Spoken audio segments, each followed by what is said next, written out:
The person who was just a projection.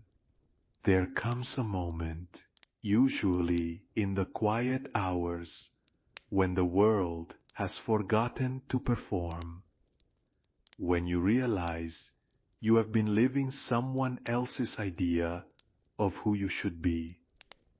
The masks you wear have grown so familiar that you mistake them for your face. Tonight, in this gentle darkness, you are invited to remember the person beneath all those careful constructions. You breathe differently when no one is watching. Your shoulders drop. Your jaw unclenches. The performance pauses, and something truer stirs beneath the surface. This is where your real story begins, not in the bright theater of daily life, but in these sacred spaces between sleep and waking, where pretense dissolves like sugar in warm rain. The world taught you early that certain parts of yourself were unacceptable. The sadness that came too easily, the anger that burned too bright, the tenderness that made you weak. So you learned to hide these pieces away, storing them in the basement of your being like old photographs, too painful to display, but too precious to destroy. You became skilled at showing people what they wanted to see. The reliable one, the strong one, the one who never needs help, the one who always has it together. These roles became so comfortable that you forgot they were costumes. You forgot there was anyone underneath wearing them. But your dreams remember. In sleep, the careful choreography falls away. Your unconscious mind speaks in symbols and stories, trying to show you the parts of yourself you abandoned along the way. The child who was told to stop crying. The artist who was told to be practical. The lover who was told to be careful. They all live there still, waiting in the wings of your inner theater. Tonight you are invited to meet them again, not to judge them or fix them, but simply to acknowledge that they exist, that they have been trying to get your attention through every restless night, every inexplicable sadness, every moment when you felt like a stranger in your own life. The rain has been falling for hours now, turning the streets into mirrors that reflect a different world. You find yourself walking through a part of the city you do not recognize, though something about it feels deeply familiar. The buildings lean toward each other like old friends sharing secrets. Windows glow with warm light, revealing glimpses of lives being lived with quiet authenticity. You pass a cafe where an old man sits alone, not scrolling through his phone, but simply watching the rain trace patterns on the glass. His face holds a kind of peace you remember from childhood, before you learned that stillness was Lazy and solitude was loneliness. When did you forget that being alone with yourself could be a gift rather than a punishment? The street lights cast everything in amber, softening the hard edges of the world. Here, in this in-between hour, truth moves more freely. The things you have been carrying, the resentments, the regrets, the secret fears that you are somehow fundamentally flawed, they feel lighter here, not gone, but transformed into something you can finally look at without flinching. You realize you have been walking towards something, though you cannot name what it is. A knowing, perhaps. A recognition. The kind of understanding that comes not through thinking, but through feeling. The way you recognize the scent of home, or the sound of your own heartbeat. There is a small park ahead, barely more than a pocket of green between the buildings. An old oak tree stands at its center, its branches reaching up and out like arms embracing the night sky. Beneath it, a simple wooden bench waits. Have never seen this place before, yet you know it belongs to you, has always belonged to you. As you approach, you notice that the tree's trunk is carved with symbols, not words, but shapes that speak directly to something deeper than language. Spiral that turns inward and then out again. A circle broken and mended. A figure with arms outstretched, half in shadow, half in light. These are the hieroglyphs of the human heart, the alphabet of the soul. You sit on the bench and let your breathing slow. The rain continues its patient work, washing the day from your skin, from your thoughts, from the careful armor you wear to protect yourself from a world that often feels too much. Here, under this ancient tree, you can finally stop holding yourself so tightly together.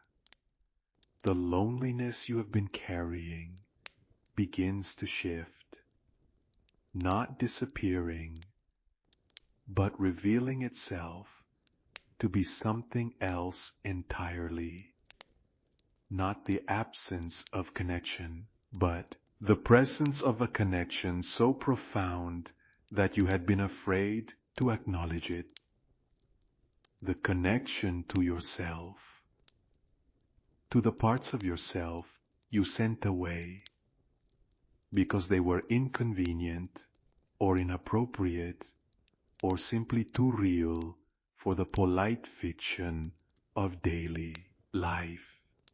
You remember being 7 years old, crying over a dead bird you found in the backyard. Your tears came from somewhere deeper than sadness. They came from a place that understood without explanation that every small death in the world was connected to every other loss. Your parents told you not to be so sensitive. They meant well.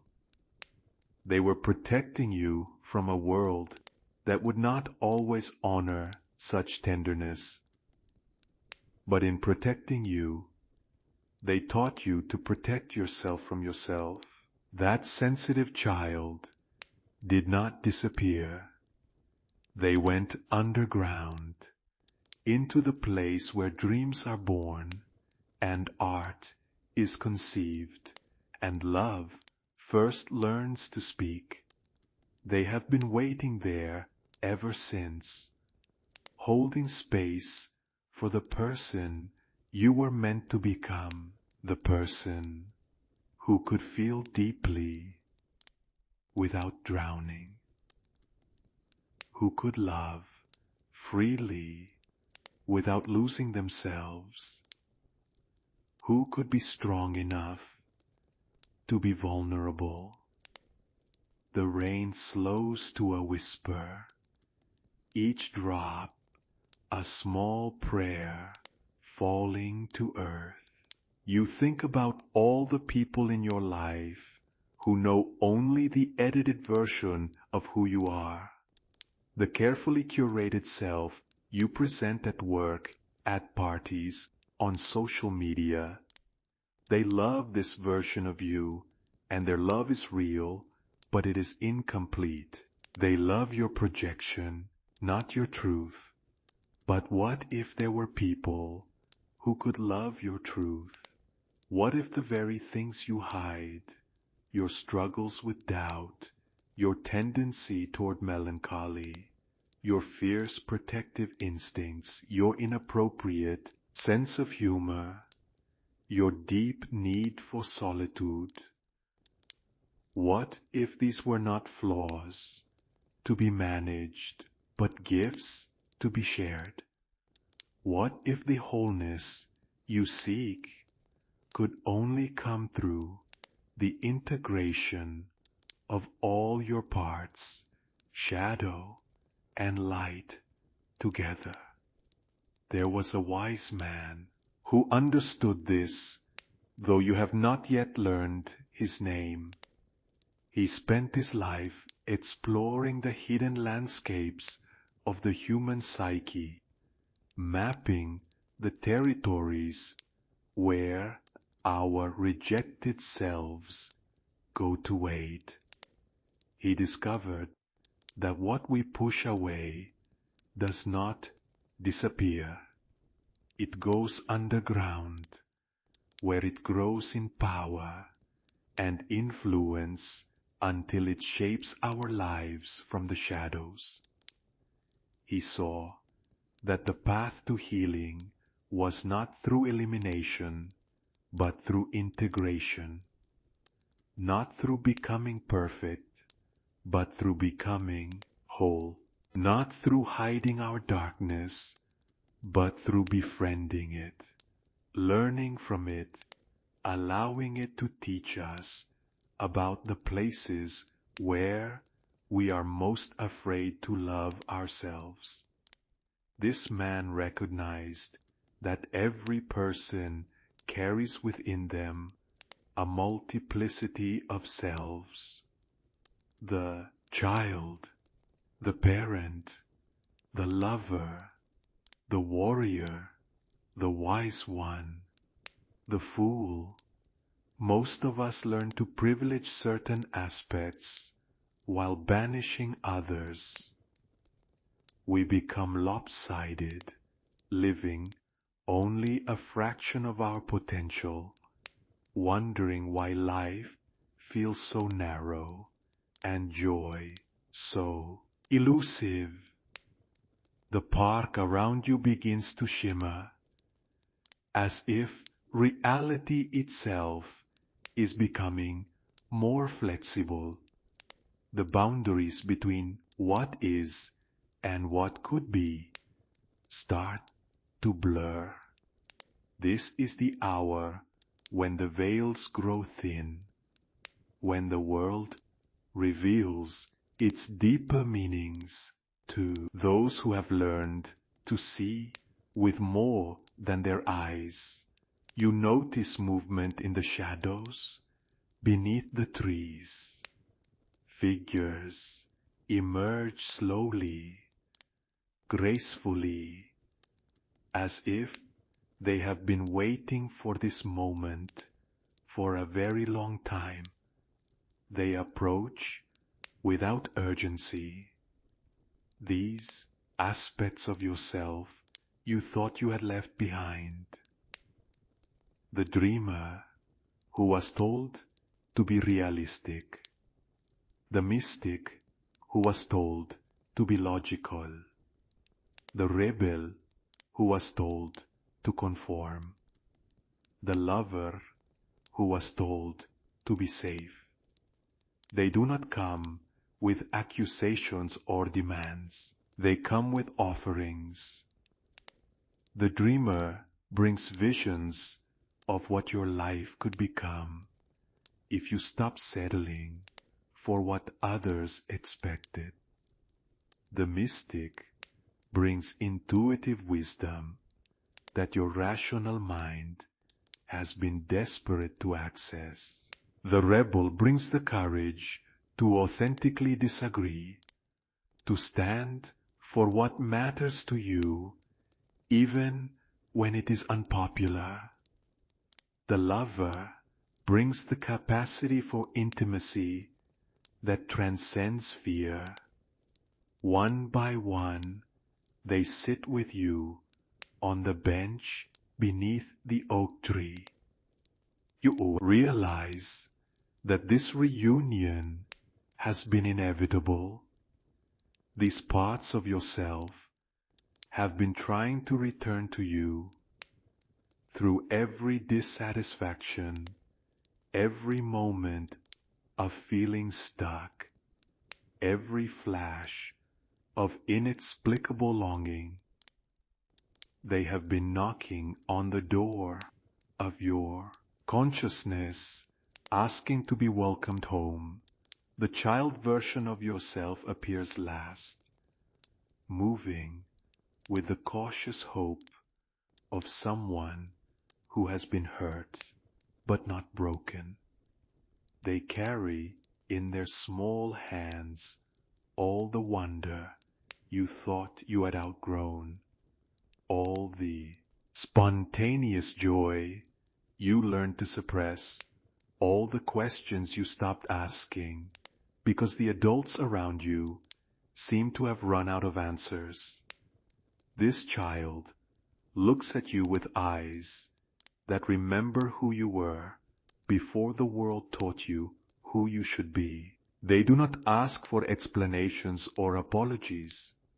They simply want to know if it is safe to dream again, safe to play, safe to love without strategy or reservation, safe to be amazed by ordinary miracles. You reach out your hand, and they take it without hesitation. In that moment, something long frozen begins to thaw. The sophisticated adult you have worked so hard to become does not disappear, but they make room. Room for wonder.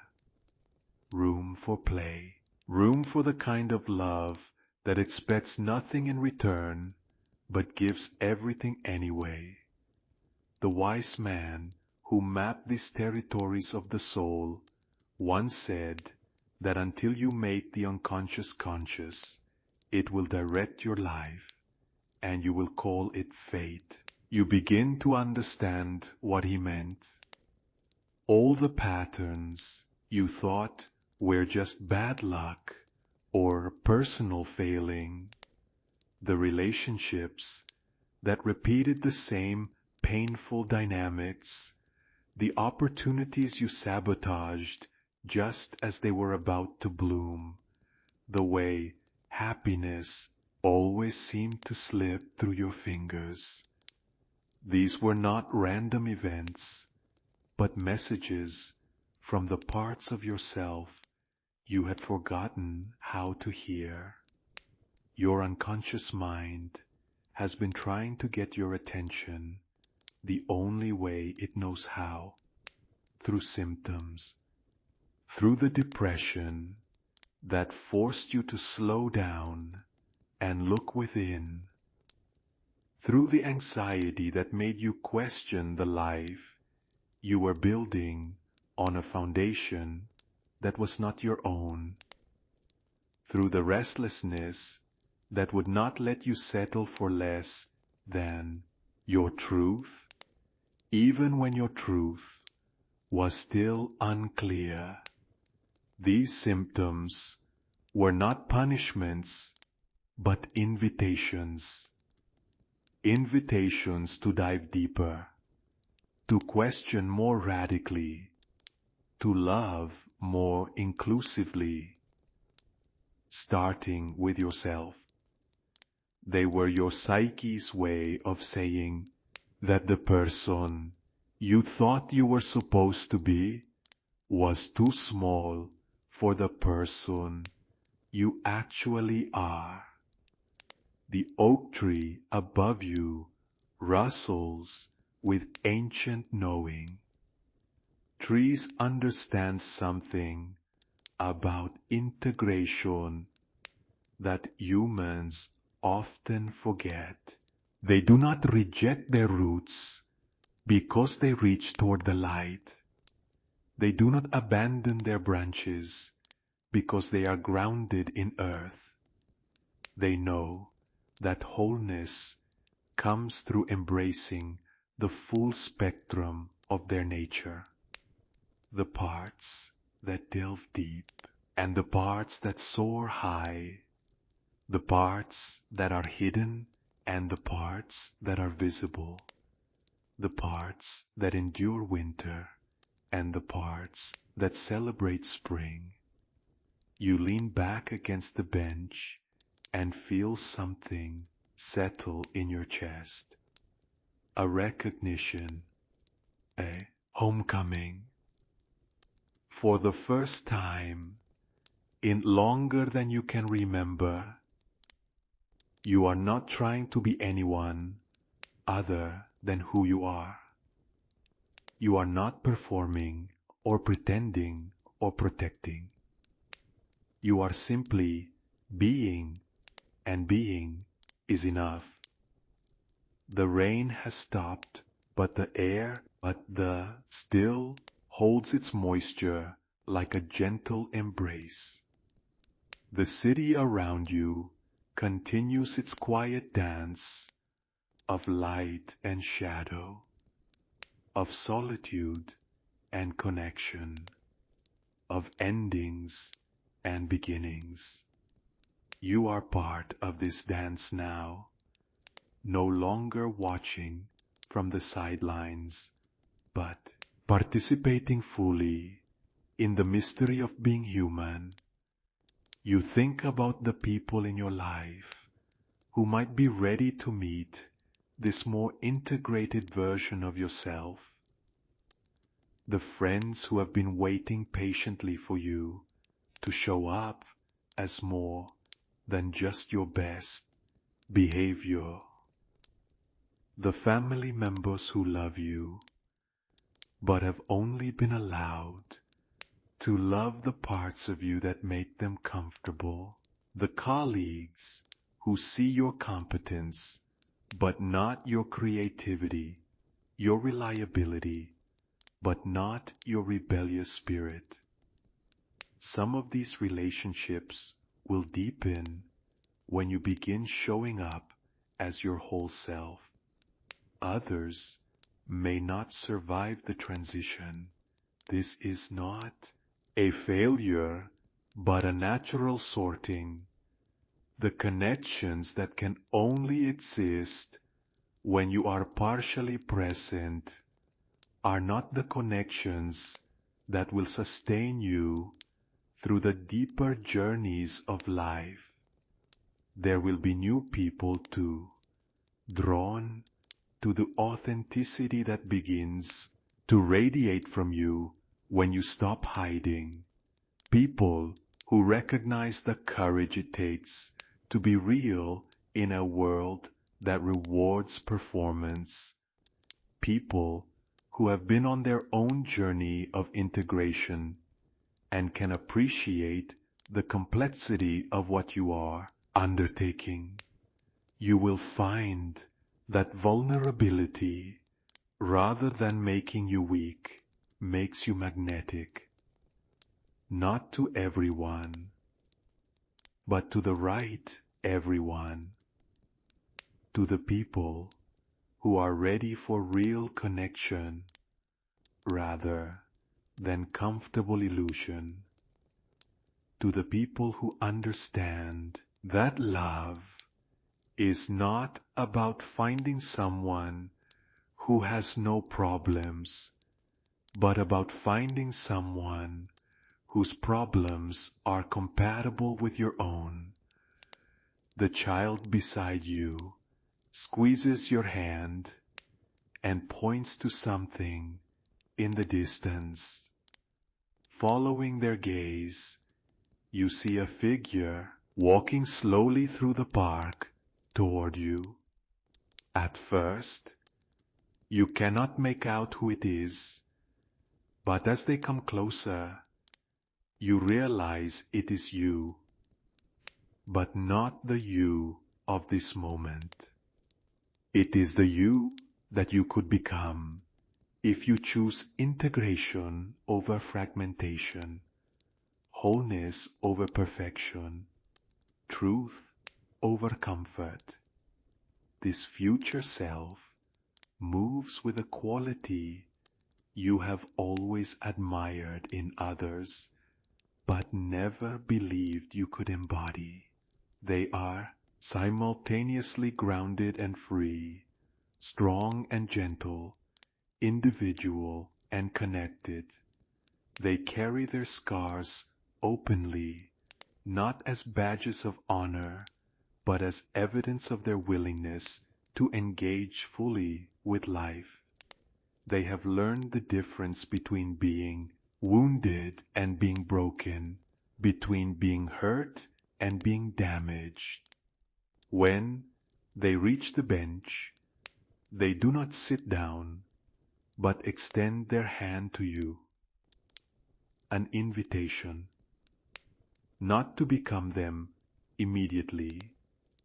That kind of transformation cannot be rushed, but to begin walking in their direction, to start making the small, daily choices that honor your wholeness rather than your fragments. The wise man who spent his life studying the landscape of the human soul made another observation that echoes through the night air around you. He said that everything that irritates us about others can lead us to an understanding of ourselves. The qualities that trigger your strongest reactions in other people are often the qualities you have rejected in yourself. The person whose neediness annoys you may be reflecting your own unmet need for care and attention. The individual whose arrogance provokes you might be showing you the parts of yourself that you have made too small, too humble, too afraid to take up space. The people whose emotional volatility disturbs you could be mirroring the feelings you have worked so hard to keep under control. This is not about blame or self-attack. It is about curiosity, about using your reactions as a compass that points toward the places where you are not yet fully integrated, not yet fully at peace with the full spectrum of your humanity. You remember a colleague who always seemed to get under your skin with their constant need for validation, their fishing for compliments, their subtle self-promotion. their way of turning every conversation back to themselves. Your irritation was real and justified, but underneath it was something else, a recognition of your own starved need for recognition, appreciation, acknowledgement.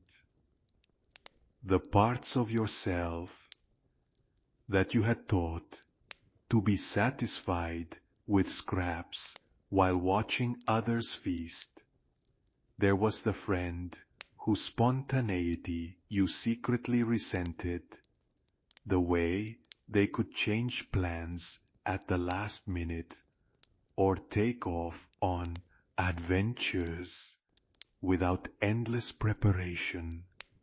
Your criticism of their irresponsibility masked your envy of their freedom, their ability to trust that things would work out, their connection to the part of themselves that knew how to play, and the family member whose emotional expressiveness embarrassed you, their tendency to cry in movies, to get excited about small things, to wear their heart openly where anyone could see it. Your discomfort with their vulnerability was really discomfort with your own emotional nature, locked away so carefully that even you had forgotten where you put the key. These people were not causing your reactions, they were revealing them. They were holding up mirrors that reflected the parts of yourself you had learned to judge, to control, to hide away. The irritation you felt was not really about them. It was about the internal war you had been waging against aspects of your own nature. The future version of yourself settles onto the bench beside you, and their presence brings a quality of peace that you realize you have been seeking your entire life. It is not the peace of having everything figured out, but the peace of no longer being at war with yourself, the peace of accepting that you are large enough to contain contradictions, complex enough to resist easy categorization, human enough to be both light and shadow, strong and tender, wise and foolish.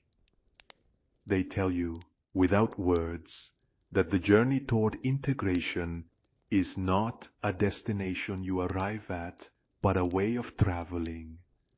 It is not about reaching a place where you have no more growing to do, but about approaching your growth with compassion rather than violence, curiosity rather than judgment, patience rather than urgency. You will still make mistakes. You will still have days when you forget who you are and slip back into old patterns of performance and pretense. You will still encounter people and situations that trigger your unconscious reactions, that activate the parts of yourself you thought you had made peace with. This is not failure. This is the ongoing work of being human. But something fundamental will be different. You will recognize these moments more quickly. You will have compassion for the parts of yourself that are struggling. You will remember that you have a choice about how to respond, even when the old automatic reactions arise. You will know that you are not your reactions, your thoughts, your feelings, or your behaviors. You are the awareness that witnesses all of these things with the possibility of love. The child who has been sitting with you begins to fade, not disappearing, but integrating, merging with the adult you are becoming. Their wonder becomes your wonder. Their capacity for joy becomes your capacity for joy. Their ability to be hurt without becoming bitter becomes your resilience. Their trust in the fundamental goodness of existence becomes your faith. You understand now that you were never broken, only incomplete. You were never wrong, only partial. You were never too much or too little, only afraid to be exactly the right amount of yourself. The healing you sought was not about fixing what was damaged, but about remembering what was whole, about collecting the scattered pieces of your identity and weaving them back together into a tapestry rich enough to hold the full complexity of your experience. The park around you begins to shimmer again, but this time it is not disappearing. It is becoming more real. The symbols carved into the oak tree glow softly in the darkness, and you can read them now with a fluency you did not know you possessed. They tell the story of every human soul's journey, from fragmentation to wholeness, from performance to authenticity, from fear to love. The spiral that turns inward and then out again represents the necessary movement between solitude and connection, between self-examination and engagement with the world. You cannot give what you do not have, and you cannot love others fully until you have learned to love yourself completely. But you also cannot love yourself in isolation. You need the mirror of relationship to see yourself clearly, to understand which parts of your nature serve love and which parts need transformation. The circle that is broken and mended speaks to the resilience of the human spirit.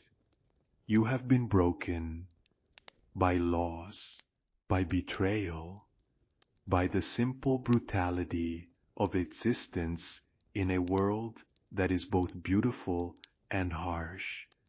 But the mending that comes after breaking is not a return to your original form. It is an evolution into something stronger, more flexible, more beautiful, like a bone that heals stronger at the break, like a heart that loves more deeply after it has been shattered and rebuilt. The figure with arms outstretched, half in shadow and half in light, is you. It is every person who has ever lived. It is the human condition itself, the eternal dance between the parts of ourselves we celebrate and the parts we hide, the qualities we cultivate and the qualities we reject, the aspects of our nature that feel comfortable and the aspects that feel dangerous. The wise man who mapped these territories understood that wholeness does not mean eliminating the shadow, but befriending it. Not denying the parts of yourself that feel unacceptable, but learning to work with them consciously, rather than being driven by them unconsciously. Not becoming perfect, but becoming integrated. He saw that the goal of psychological development was not to become a better person according to external standards, but to become a more complete person according to your own inner nature. Not to eliminate your flaws, but to understand how even your flaws serve some purpose in the larger economy of your soul, how they might be transformed from obstacles into allies. You rise from the bench, and the movement feels different than it has in years. You are not getting up to go somewhere, or do something, or become someone else. You are rising from a place of integration, carrying with you all the parts of yourself you have reclaimed tonight, the dreamer and the pragmatist, the child and the adult, the lover and the warrior, the mystic and the skeptic. The future version of yourself smiles and begins to fade, not because they are leaving, but because they are no longer future. They are becoming present. The distance between who you are and who you could be is collapsing, not through effort or striving, but through acceptance, through the radical act of embracing your totality without condition. You walk slowly through the park, feeling the weight of your completeness. It is not a burden, but a richness, like carrying a treasure that has been lost for so long you had forgotten its value. Every step is a choice to show up as your whole self rather than your edited self. Every breath is a commitment to authenticity over comfort, truth over convenience. The city streets welcome you differently now. The buildings seem less like barriers and more like witnesses to the journey every person is making toward themselves. The windows, glowing with warm light, represent all the individual struggles toward integration happening simultaneously, the millions of private reckonings with authenticity, the countless quiet moments when someone chooses to be real instead of right, vulnerable instead of invulnerable. You realize that you are not alone in this work. Everyone you pass on the street is carrying their own collection of exiled selves, their own longing for wholeness, their own fear of being truly seen. The person walking quickly past you with their eyes fixed on their phone may be running from a conversation with their own shadow. The couple arguing on the corner may be projecting onto each other the parts of themselves they cannot accept. This understanding brings not judgment, but compassion. You recognize the courage it takes to do this work of integration, to face the parts of yourself you have been taught to hide, to risk the loss of relationships and roles that depend on your continued performance of partial selfhood.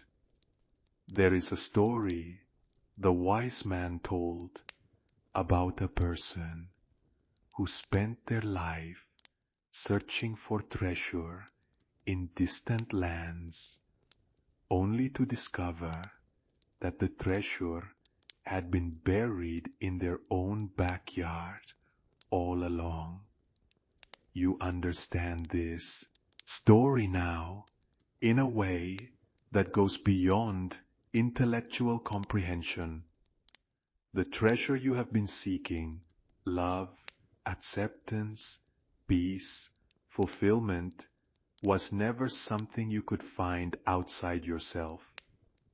It was something you could only uncover by returning to the parts of yourself you abandoned along the way.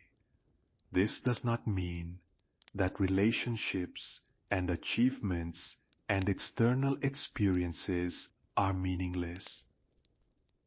It means that they can only truly nourish you when you bring your whole self to them. When you show up complete rather than seeking completion, when you love from fullness rather than emptiness, when you create from authenticity rather than from a desperate need to prove your worth, the person you were this morning, before this journey began, was not wrong or bad or broken. They were simply incomplete, like a song missing several movements, or a painting with sections left unfinished. Tonight, you have begun the process of completing yourself, not by adding something new, but by reclaiming something that was always yours. You think about tomorrow, about how you will carry this integration into your daily life. It will not be dramatic or sudden. Integration is a quiet revolution, an internal reorganization that may be invisible to others at first, but that changes everything about how you move through the world. You will find yourself speaking up in conversations where you used to stay silent, not from aggression, but from a deep knowing that your perspective matters. You will make different choices about how you spend your time and energy, prioritizing activities and relationships that allow you to show up as your whole self, rather than just your convenient self. There will be moments of doubt, times when the old patterns of fragmentation feel safer than the new patterns of wholeness. Your mind will offer you familiar stories about why you should hide certain parts of yourself, why vulnerability is dangerous, why authenticity is a luxury you cannot afford. In these moments, you will remember this night, this spark, this moment of recognition. You will remember that you have a choice. The wise observer of the human soul, whose name we can finally speak, was Carl Gustav Jung. He spent his life studying the maps of the unconscious mind, charting the territories where our rejected selves go to wait for us. He understood that the goal of human development was not perfection, but completeness, not the elimination of flaws, but the integration of all aspects of the self into a harmonious whole. Jung saw that every person contains what he called the shadow, the collection of traits, impulses, and potentials that we have learned to disown because they do not fit our ideal image of ourselves or the expectations of our culture. But he also saw that the shadow contains not only our weaknesses, but our undeveloped strengths, our unexpressed creativity, our unlived life. He recognized that until we face our shadow with courage and compassion, it will continue to influence our lives from the unconscious realm.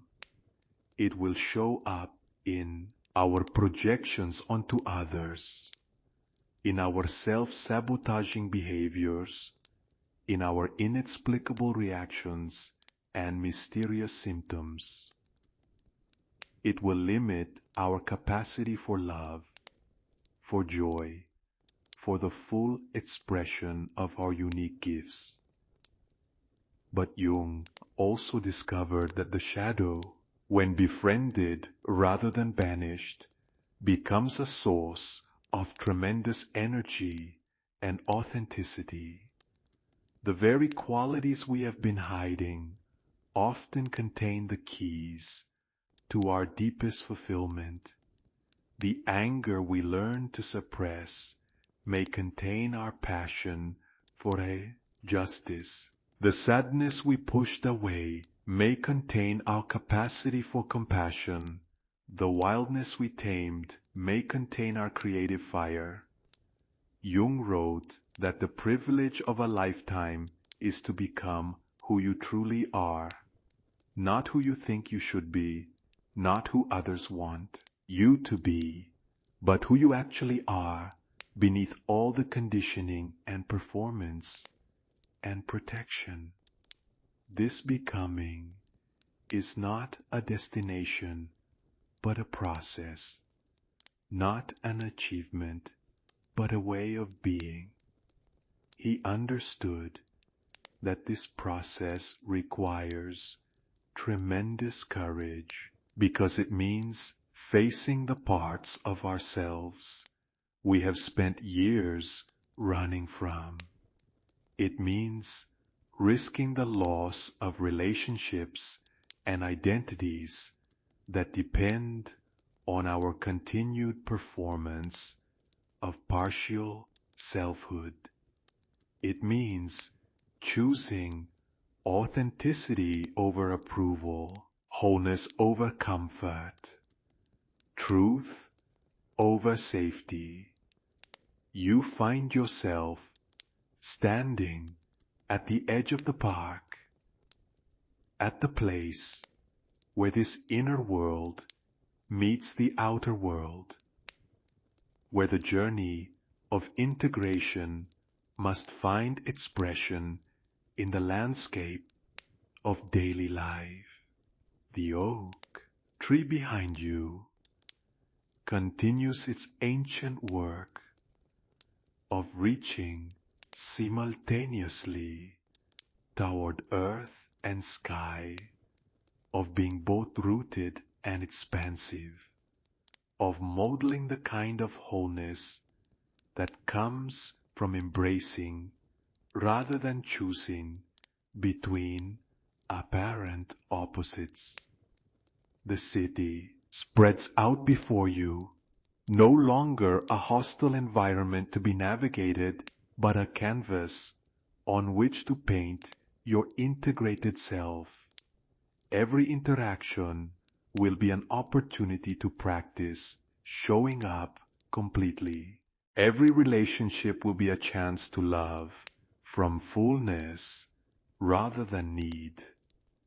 Every challenge will be an invitation to respond from your center rather than your wounds. You understand now that healing is not about returning to some original state of innocence or perfection. It is about moving toward a future state of integration and wholeness. It is about becoming not who you were before you were hurt, but who you are meant to become because of how you have learned to transform your hurts into wisdom, your wounds into compassion, your struggles into strength. The child within you has not disappeared, but has been integrated into a more complete version of yourself. Their wonder now informs your perception. Their playfulness now balances your seriousness. Their trust now tempers your cynicism. You have not lost your adult capacity for responsibility and discernment. You have enriched it with qualities that make responsibility feel less like burden and more like loving service. Jung observed that the first half of life is often about building an identity, establishing yourself in the world, achieving goals, and accumulating experiences. But the second half of life, if it is to be truly fulfilling, must be about meaning rather than achievement, about depth rather than breadth, about becoming who you truly are rather than who you think you should be. This transition from the first half to the second half of life is what Jung called individuation, the process of becoming an individual in the truest sense, not someone who is separate from others, but someone who is authentically themselves in relationship with others. It is the journey from performing your life to living your life, from seeking external validation to cultivating internal integrity. As you prepare to re-enter the flow of ordinary existence, you carry with you a new understanding of what it means to be human. You see now that everyone is struggling with some version of the same basic challenge: how to be authentically themselves in a world that often rewards conformity, how to love fully while protecting themselves from harm, how to stay open to joy while acknowledging the reality of suffering. This understanding transforms your perception of other people. The colleague who irritates you with their neediness is not trying to annoy you. They are simply acting out their unmet childhood need for attention in the only way they know how. The family member who triggers you with their emotional volatility is not trying to upset you. They are expressing the feelings that you have learned to keep locked away. The person who cut you off in traffic, the cashier who was rude to you, the friend who cancelled plans at the last minute. They are all carrying their own collection of integrated and unintegrated selves, their own struggles with authenticity and wholeness, their own journey toward becoming who they truly are. This does not mean you become passive or accepting of behaviors that are genuinely harmful. It means You respond from a place of understanding rather than reaction, from wholeness rather than woundedness. You set boundaries not from anger, but from love. Love for yourself and ultimately love for the other person who benefits when someone in their life models healthy limits and authentic response. You find that you no longer take other people's behavior as personally as you once did.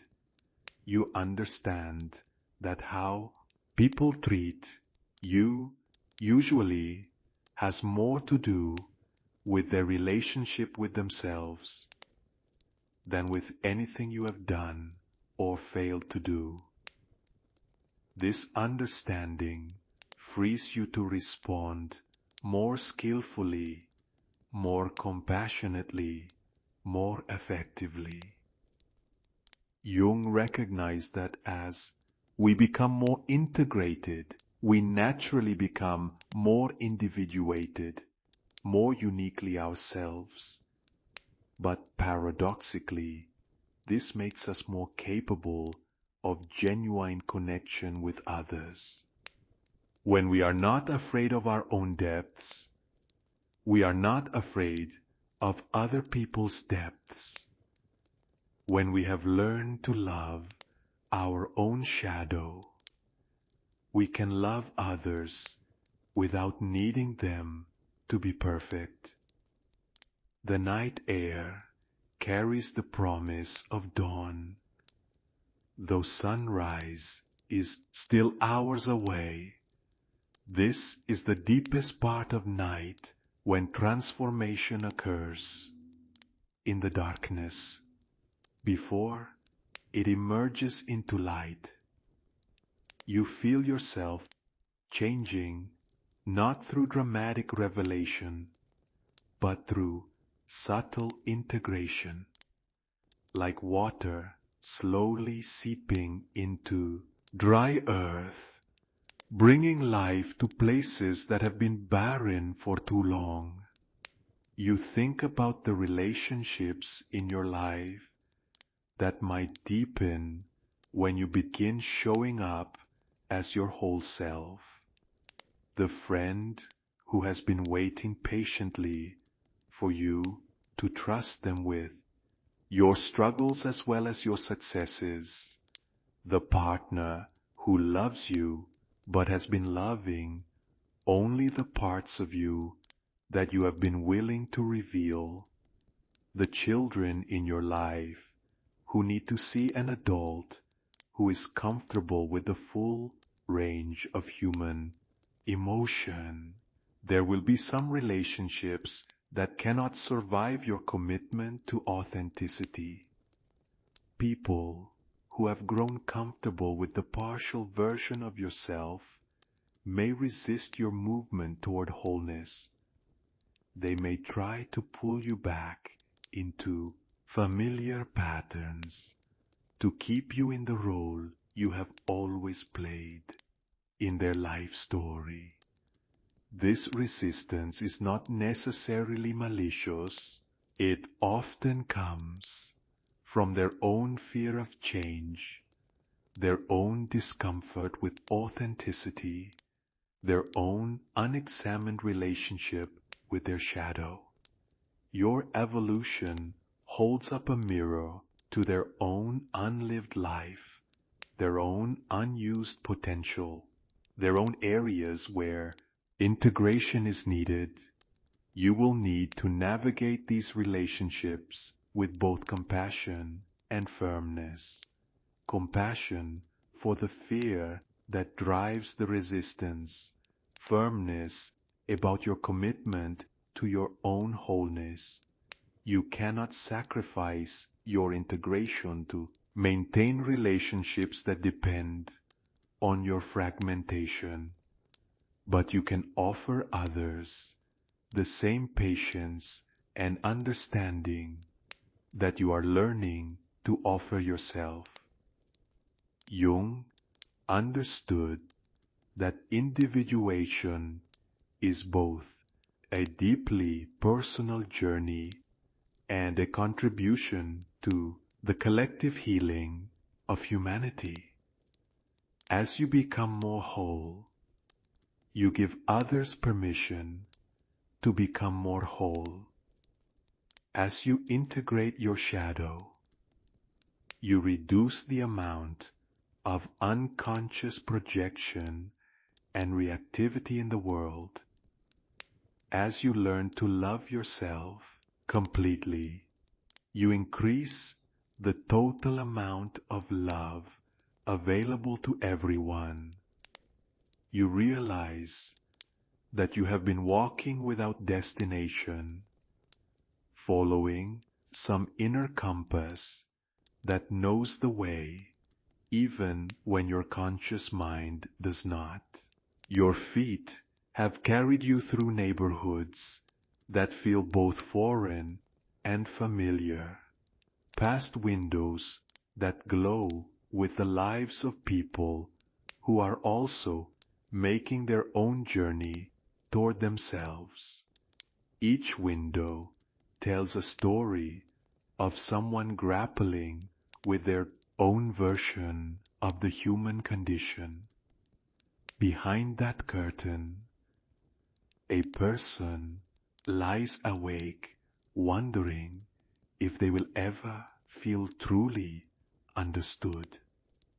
In that apartment, someone stares at their reflection, trying to remember who they were before they learned to be who others needed them to be. On that fire escape, a soul sits with their pain, learning slowly that feeling deeply is not a weakness, but a superpower. You feel connected to all of these unseen struggles, these private moments of reckoning with authenticity. You understand that your own journey toward integration is not separate from the larger human journey toward wholeness. Every step you take toward accepting yourself completely makes it easier for someone else to do the same. The city reveals itself to be not a collection of separate individuals pursuing separate goals, but a living organism of interconnected souls, all engaged in the same fundamental work of becoming real. The loneliness you have carried begins to transform into solitude, not the painful isolation of feeling disconnected, but the peaceful aloneness of feeling complete within yourself while remaining open to connection with others. Jung wrote about the collective unconscious, the shared reservoir of human experience that connects all people across time and culture. You feel this connection now, not as an abstract concept, but as a lived reality. The struggles you have faced, the shadow you have been learning to integrate, the journey toward wholeness you are undertaking, these are not unique to you, but part of the larger human story. This understanding brings both humility and courage. Humility because you recognize that your struggles are not special or unique, that everyone faces some version of the same challenges. Courage because you realize that your willingness to face these challenges authentically contributes to the healing and evolution of the whole human family. the first hint of dawn appears on the horizon, not yet light, but a lessening of darkness. You have walked through the deepest part of night and emerged not unchanged but transformed. The person who began this journey hours ago was seeking something outside themselves. The person you are now understands that what you were seeking was never missing, only hidden beneath layers of conditioning and protection and performance. You make your way slowly back toward the park where this inner journey began. The oak tree stands unchanged, its branches still reaching toward earth and sky, its trunk still carved with the symbols that now speak to you in a language deeper than words. But you approach it as a different person than the one who first sat beneath its shelter. The bench waits for you, patient and welcoming. As you settle onto it, you feel the presence of all the parts of yourself that you have reclaimed tonight. They are no longer separate entities clamoring for attention, but integrated aspects of a more complete whole. The dreamer informs the pragmatist. The child enlightens the adult. The lover strengthens the warrior. The shadow illuminates the light. Jung discovered that this integration, which he called individuation, is never complete. It is not a destination you arrive at, but a direction you travel in. Each day brings new opportunities to choose wholeness over fragmentation, authenticity over performance, love over fear. The work is ongoing, but the burden becomes lighter as you learn to carry your full self with grace. You sit in the growing light of dawn and feel the weight of this new understanding. Tomorrow, you will wake up in the same bed, in the same room, in the same life that you then inhabited yesterday. But everything will be different because you will be different. Not dramatically, not obviously to those around you, but fundamentally at the level where all real change begins. The transformation you have undergone tonight is like a seed planted in fertile soil. It will grow slowly, naturally, organically. Some days you will see clear evidence of its presence. Moments when you respond from wholeness instead of woundedness. Times when you speak your truth instead of what others want to hear. Instances when you choose authenticity over approval. Other days, the growth will be invisible, happening beneath the surface, like roots spreading deep into the earth. You will have moments of doubt, times when the old patterns feel safer than the new ones. This is natural. Integration is not a linear process, but a spiral journey that sometimes requires revisiting familiar territory from a new perspective. The park begins to stir with the earliest signs of life. A jogger passes by, earbuds in, focused on their route. A dog walker moves slowly behind their eager companion. An elderly woman sits on a distant bench, feeding birds from a paper bag. Each of these people is living their own version of the human story, wrestling with their own shadows, seeking their own form of wholeness. You wonder what they see when they look at you. Do they notice any change in your presence, any shift in the way you inhabit your body and occupy space? Or is the transformation you feel so profound on the inside completely invisible from the outside? Perhaps it does not matter. The most important changes often happen in the invisible realm of consciousness, in the quality of attention you bring to each moment, in the depth of compassion you can access for yourself and others.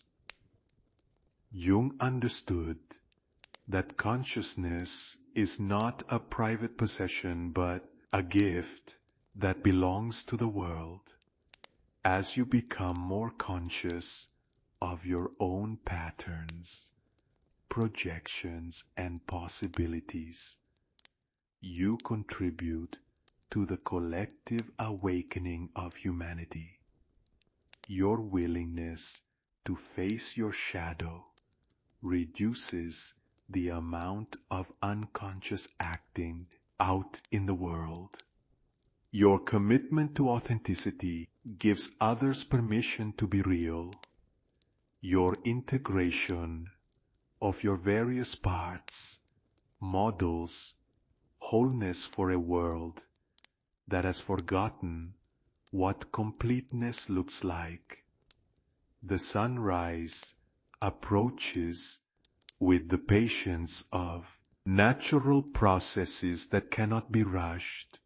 You think about how much of your life you have spent trying to force outcomes, to control timelines, to make things happen according to your will, rather than allowing them to unfold according to their own wisdom. The journey toward integration you have begun tonight will require this same kind of patient allowing, this same trust in organic processes. You cannot integrate your shadow through force or willpower. You cannot become whole by pushing away the parts of yourself that feel unacceptable.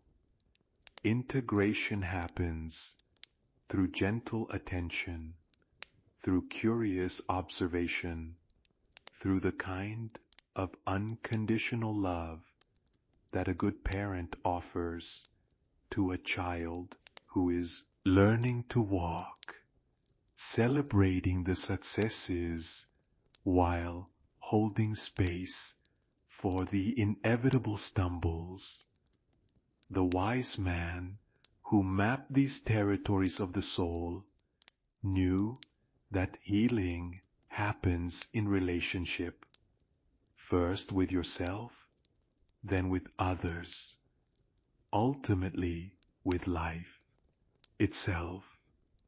The relationship you have with your own complexity sets the template for all your other relationships. As you learn to love your contradictions, you become capable of loving others in their contradictions.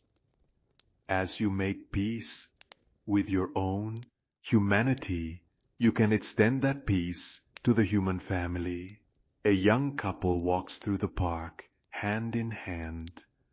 their conversation too quiet to overhear, but their connection visible in the way they move together, the way they pause to look at the same things, the way they exist comfortably in each other's presence. You feel a familiar pang that you recognize as longing, not for their specific situation, but for the quality of intimacy they represent, the ability to be truly seen and accepted by another person. For so long, this kind of intimacy felt impossible because you were not willing to be truly seen yourself. How could someone love you completely when you were only willing to show them carefully selected pieces? How could you trust their love when you knew it was based on an incomplete picture of who you are? The integration you have begun tonight opens the possibility for a different kind of relationship with yourself and with others, when you are no longer at war with your own complexity. You can invite others to love you in your fullness rather than just your highlights. When you have made friends with your shadow, you do not need others to be perfect in order to deserve your love. This does not mean that all relationships will deepen or survive your commitment to authenticity.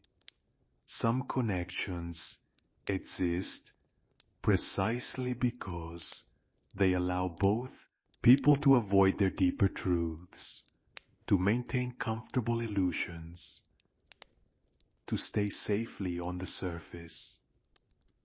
As you choose integration, these relationships may naturally fade, making space for connections that can hold more reality, more depth, more truth. Jung observed that we often attract relationships that mirror our internal state.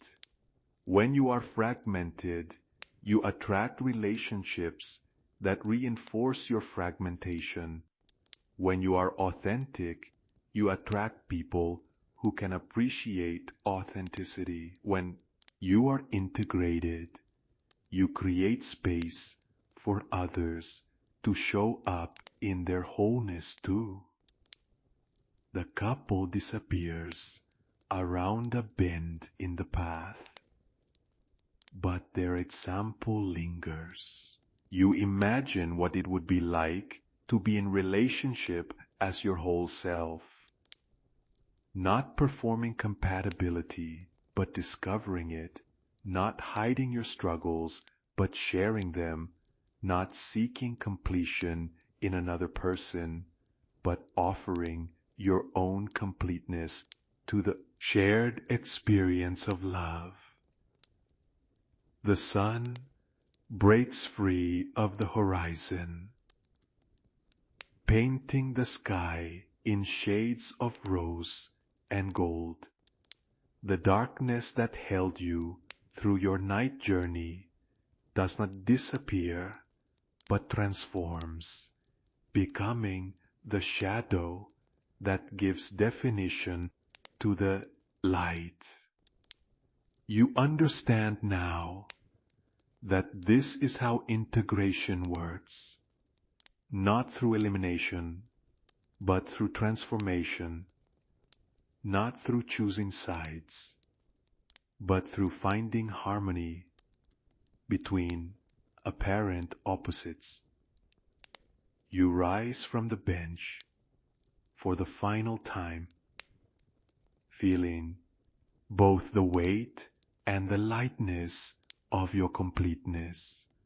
The oak tree offers its silent blessing as you prepare to carry your integrated self back into the world of daily responsibilities and ordinary interactions. The symbols carved into its trunk catch the early light, glowing like embers of ancient wisdom.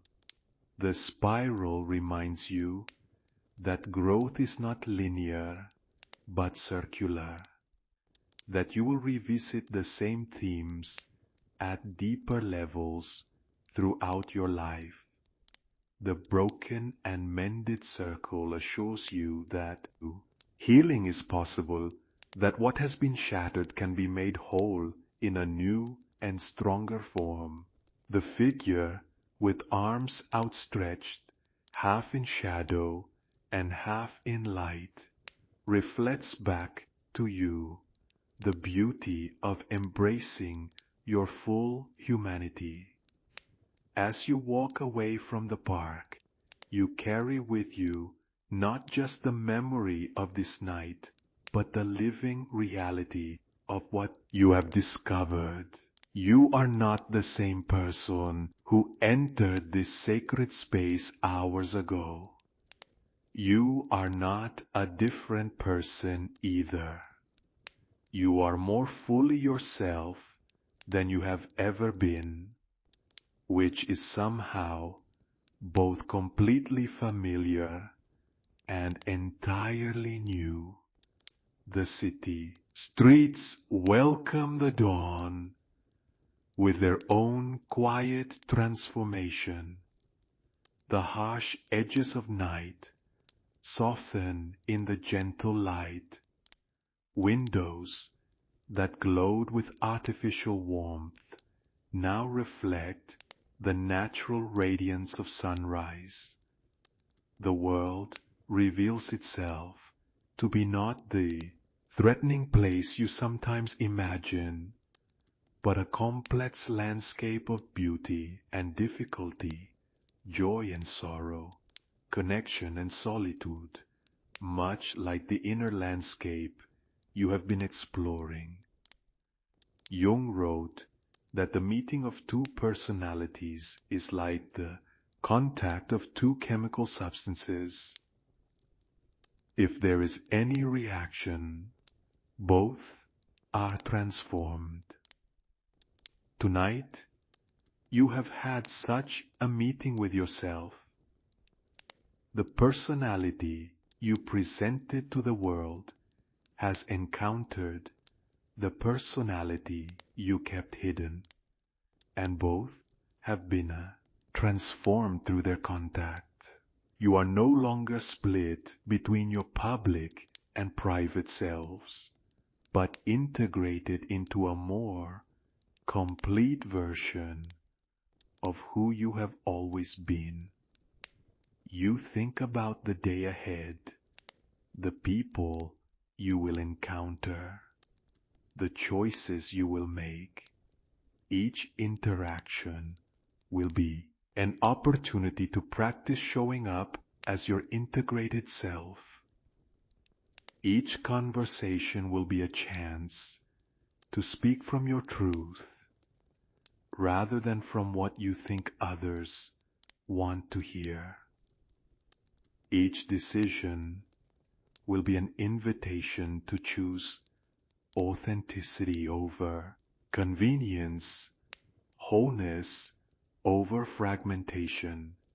This does not mean that every moment will be easy or that all your relationships will suddenly become perfect. Integration is not a magic spell that eliminates life's challenges, but a way of meeting those challenges from a place of completeness rather than neediness, strength rather than defensiveness, love rather than fear.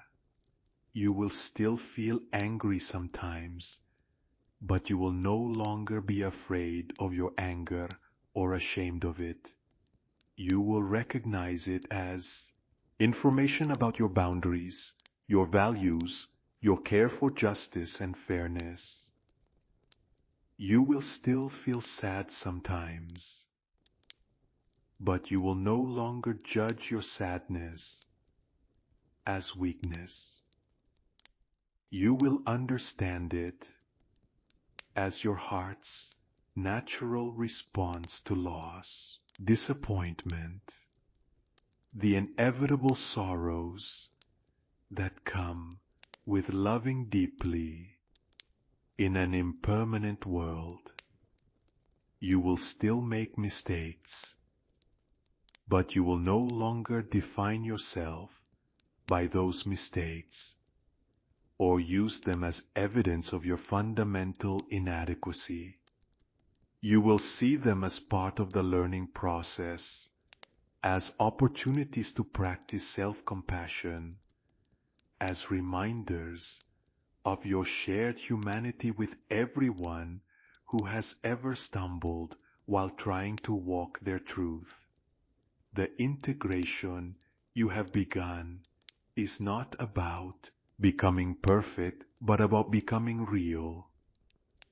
Not about eliminating your flaws, but about understanding how even your flaws serve some purpose in the larger ecology of your being.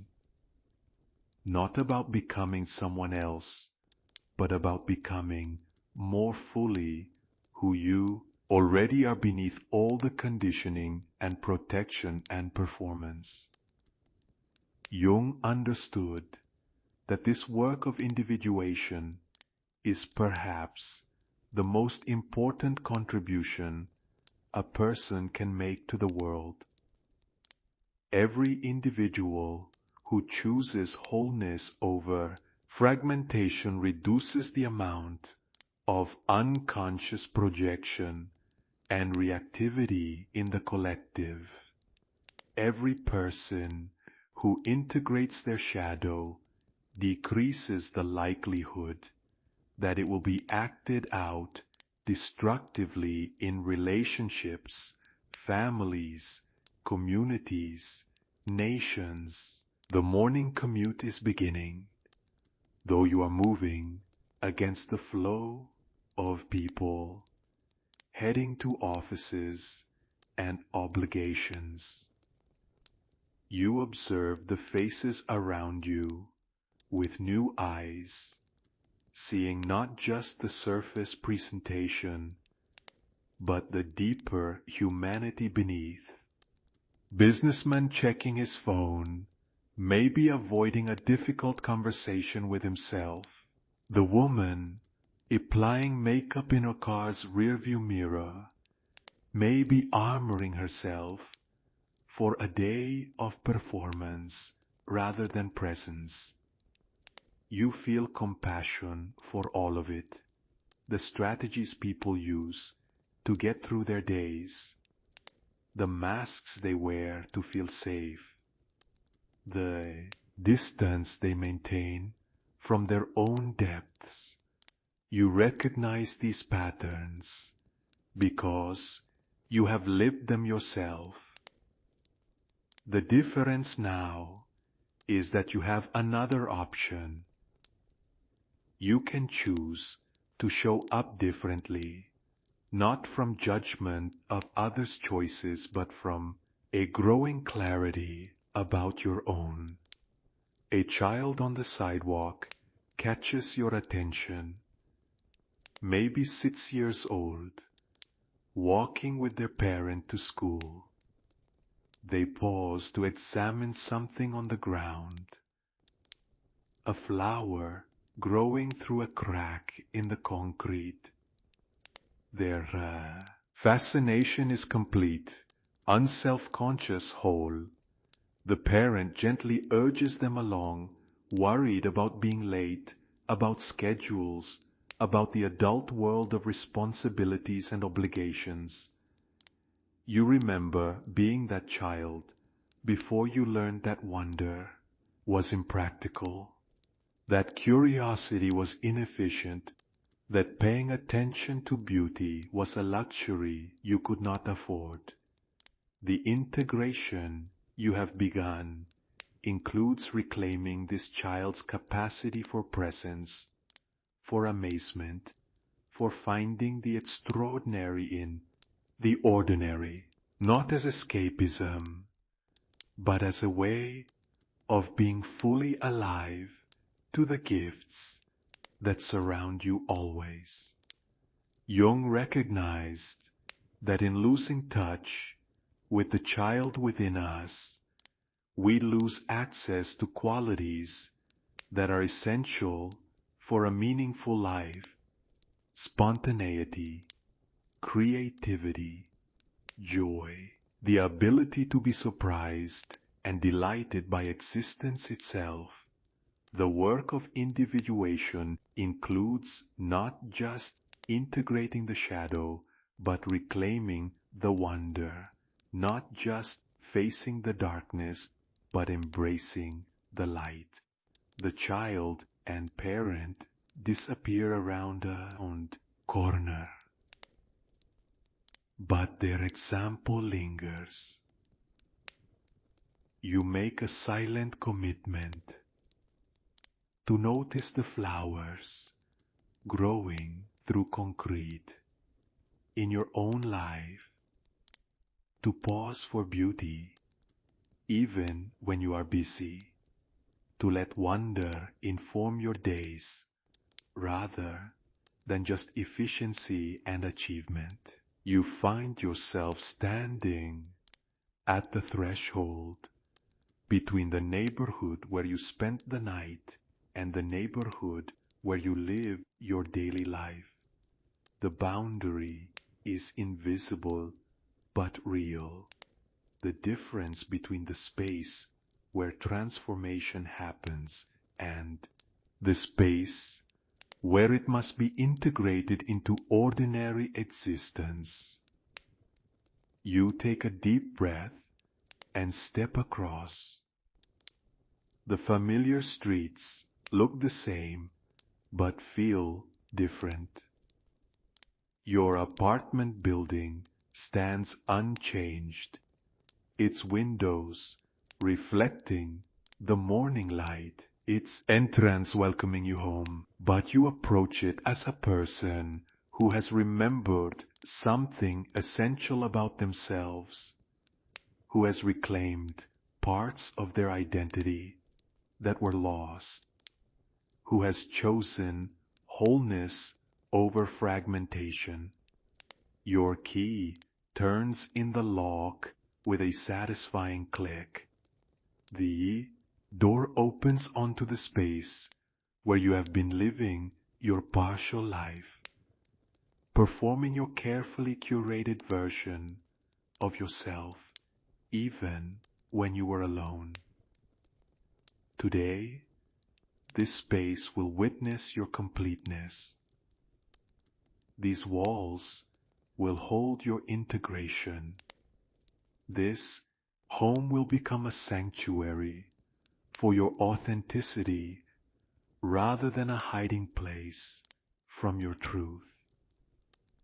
You move through your familiar rooms with new awareness. The books on your shelves represent not just intellectual interests, but different aspects of your heart, soul-seeking expression. The art on your walls reflects not just aesthetic preferences, but the beauty your spirit recognizes and needs. The photos and mementos scattered throughout speak to connections and experiences that have shaped you into the complex being you are learning to love. Even the clutter takes on new meaning, not as evidence of your failure to maintain perfect order, but as signs of a life being actively lived, of creativity in process, of projects and dreams and interests that cannot be contained within rigid systems. The mess is not chaos, but the natural overflow of a consciousness that is too large and rich to be completely organized. You look in the mirror and see not just your reflection, but your recognition. The face looking back at you is the same face you have been seeing for years, but the eyes hold something different, a quality of acceptance, of integration, of being at home with yourself that was not there yesterday. This is what it looks like when someone stops running from themselves and starts running toward themselves instead. Jung wrote that the privilege of a lifetime is to become who you truly are, standing in your own space, carrying the integration you have claimed. You feel the weight and the gift of this privilege. You understand now that becoming who you truly are is not a selfish pursuit, but a generous one. The world needs people who are willing to be real, to show up as their authentic selves, to model the possibility of living from wholeness rather than woundedness. Your phone sits on the counter, full of messages and notifications from a world that expects you to resume your usual patterns, to slip back into the familiar roles and responses that have defined your public self. You will answer these messages, but you will answer them as your integrated self. You will engage with your responsibilities, but you will engage from a place of choice rather than compulsion. The day stretches ahead of you, full of ordinary moments that will become opportunities to practice your new way of being.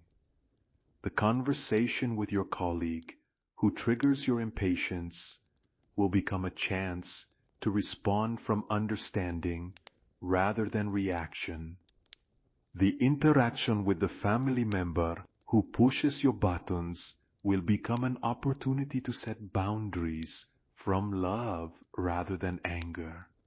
The mirror in your bathroom reflects not just your physical appearance, but your psychological state. You see someone who is no longer at war with themselves, no longer divided against their own nature, no longer afraid of their own depths.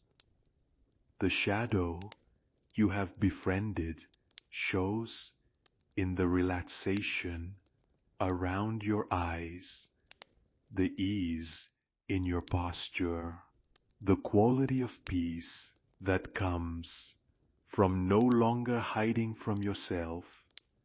You shower and dress for the day, but these simple acts feel ceremonial, like putting on the garments of your integrated self. The clothes you choose reflect not just practical considerations, but an honoring of the person you have reclaimed. The face you present to the world will be your actual face, not a mask designed to elicit particular responses. Jung understood that individuation is not just a personal achievement, but a contribution to the collective evolution of consciousness. Every person who chooses to become real rather than perfect, authentic rather than acceptable, integrated rather than fragmented, makes it easier for others to make the same choice.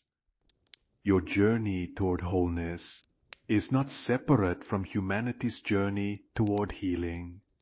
The morning unfolds with the natural rhythm of a life being lived from the inside out rather than the outside in. You make your coffee mindfully, savoring not just the taste, but the ritual, the moment of pause, the way small pleasures can become acts of self-care when approached with presence. The newspaper carries its usual collection of human dramas, conflicts, and celebrations, achievements and failures.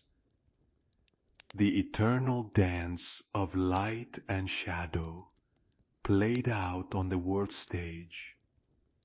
You read these stories differently now, seeing them not as distant events, but as expressions of the same fundamental struggles you have been exploring in your own psyche. The political conflicts reflect the internal wars between different aspects of the collective soul. The environmental crises mirror the disconnect between human consciousness and its deeper nature. The social unrest speaks to the universal longing for authenticity and justice. Jung recognized that the personal and the political are not separate realms, but different expressions of the same underlying dynamics. The work you do to integrate your own shadow reduces the likelihood that it will be projected onto others. The peace you make with your own complexity contributes to the possibility of peace in the world. The love you learn to extend to your own difficult parts increases the total amount of love available to everyone. Your breakfast tastes different when eaten by someone who is no longer at war with themselves. The simple act of nourishing your body becomes an expression of the care you are learning to extend to all aspects of your being. You eat not just for fuel, but for pleasure, not just for efficiency, but for the sensual joy of being embodied, of having taste buds and digestive processes, and the miraculous ability to transform food into energy. The window beside your table frames a view you have seen thousands of times, but this morning it looks like a painting. The interplay of light and shadow on the buildings across the street, the way the trees move in response to invisible wind, the patterns of life beginning its daily dance. Beauty has always been there, but you are finally present enough to receive it. A text message arrives from a friend, checking in after several weeks of minimal contact. Before last night, you might have responded with the usual pleasantries, the surface level update designed to maintain connection without revealing too much. Today, you find yourself typing something more honest, not dramatically revealing, but simply more real. You mention that you have been doing some inner work, that you are feeling more like yourself lately, that you would love to get together soon for a conversation that goes deeper than the usual exchanges. Their response comes quickly, expressing curiosity and genuine care. You realize that people have been waiting for you to show up more authentically, that your careful presentations have been keeping others at a distance as much as they have been protecting you. The armor you wore to feel safe was also preventing the very connection you were longing for. Jung observed that we often complain about feeling lonely while simultaneously maintaining the very barriers that prevent intimacy. We want to be loved for who we are while showing people only who we think they want us to be. We long for deep connection while keeping our conversations safely on the surface. The integration you have begun makes different choices possible. You spend a few minutes writing in your journal, capturing some of the insights from your night journey before they fade into the blur of ordinary consciousness. The act of writing feels different now, not like documenting events, but like honoring the process of becoming, like bearing witness to your own transformation.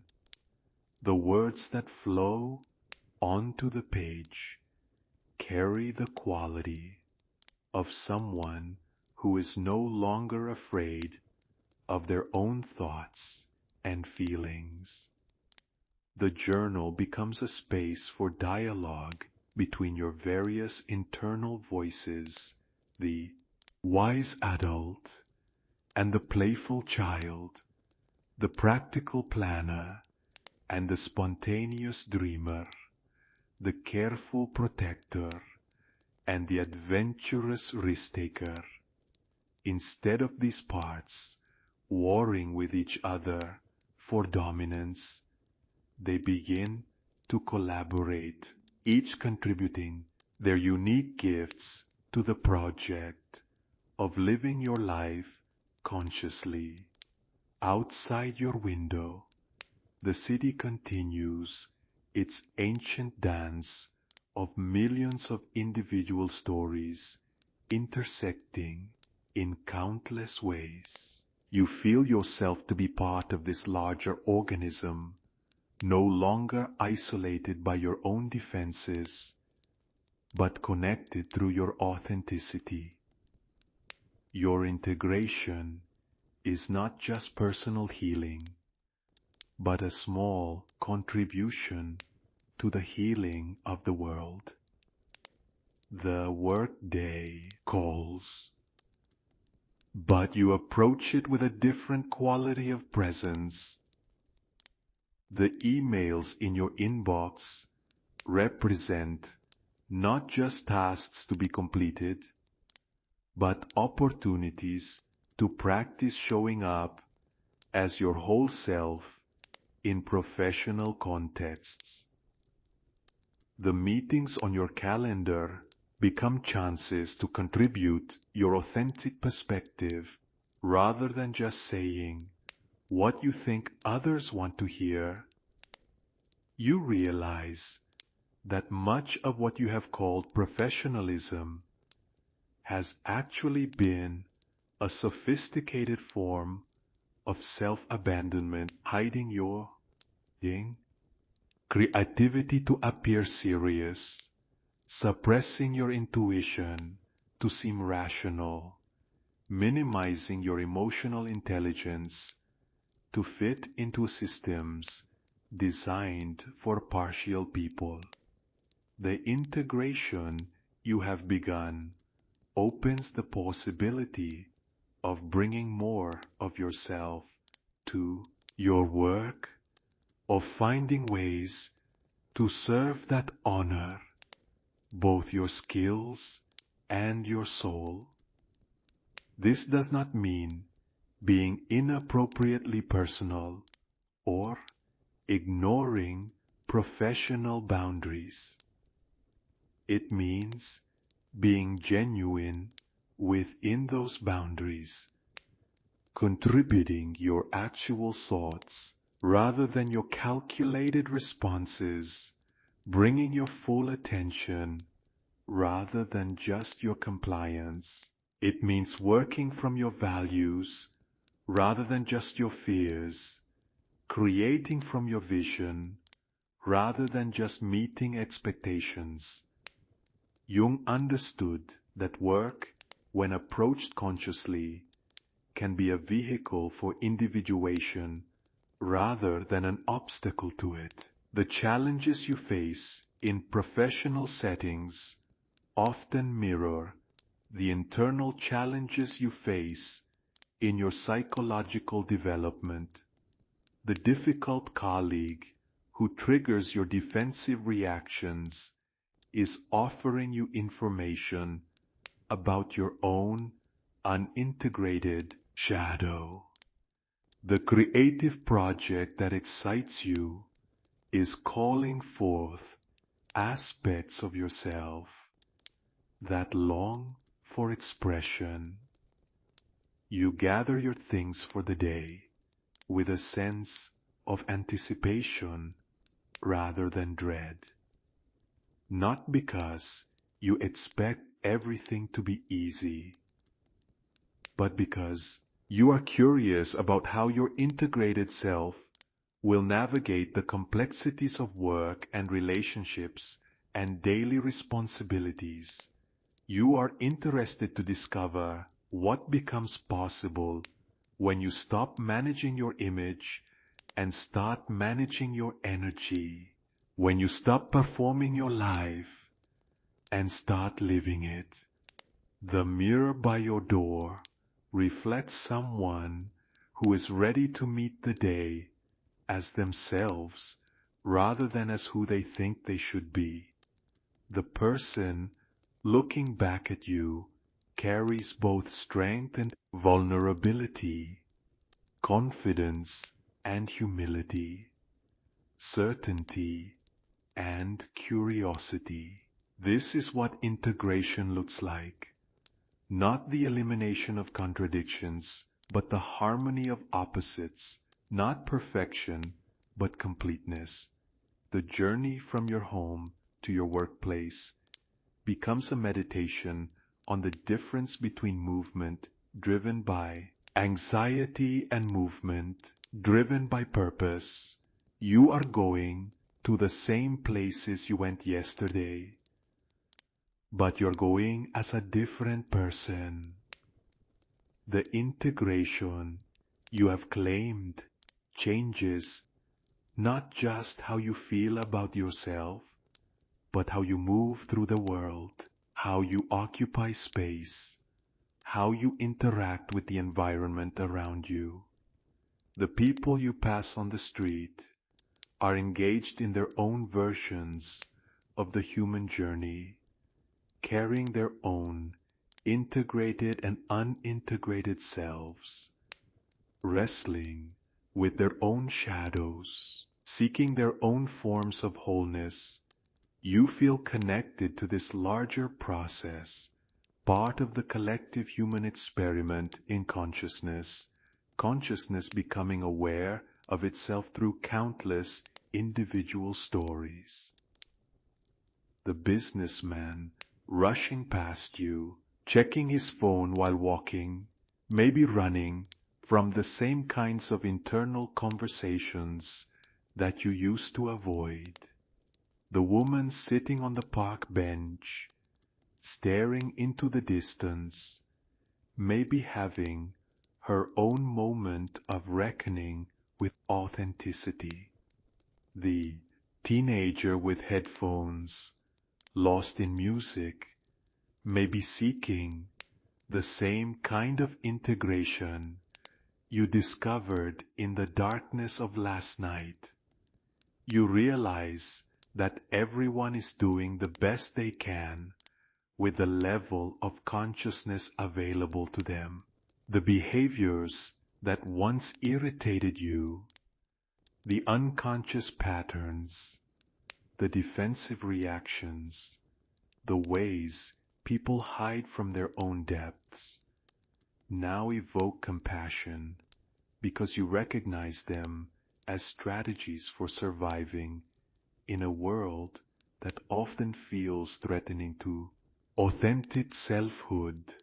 Jung wrote that everything that irritates us about others can lead us to an understanding of ourselves. Walking through the city with your newly integrated awareness, you find that very little irritates you anymore. Not because people have changed, but because you have made peace with the parts of yourself that their behaviors used to trigger. The external world has become a gentler place because your internal world has become more harmonious. A child runs past you, chasing a pigeon with pure delight, completely absorbed in the joy of the moment. Their parent follows, apologizing to passers-by for the disruption. You smile at both of them, the child for maintaining their connection to spontaneous joy, the parent for trying to balance individual expression with social consideration. Both responses are part of the human dance between authenticity and belonging. Your workplace appears ahead of you, the same building you have entered thousands of times. But today you approach it as someone who is no longer split between their public and private selves, no longer performing a role that requires abandoning essential parts of their nature. You are bringing your integrated self to work, curious to discover what becomes possible when you stop trying to be who you think you should be and start being who you actually are.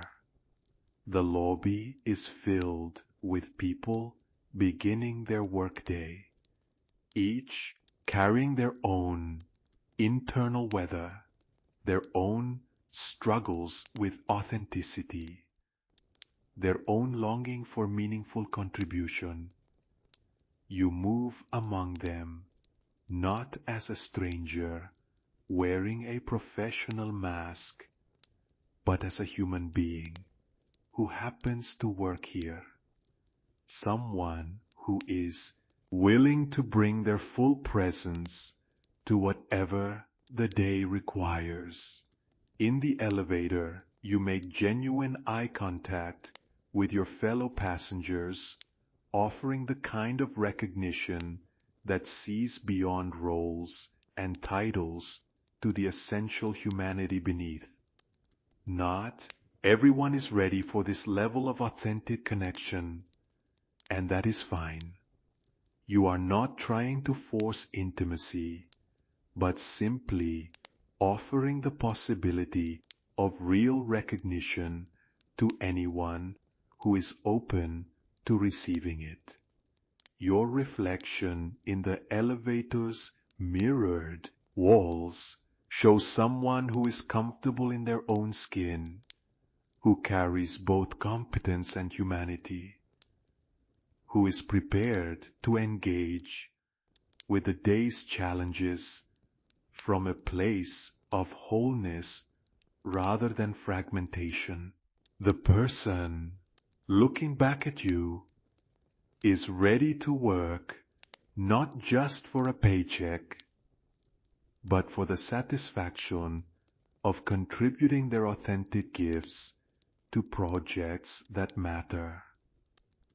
Jung understood that consciousness is not a luxury for people who have solved all their practical problems, but a necessity for anyone who wants to live a meaningful life.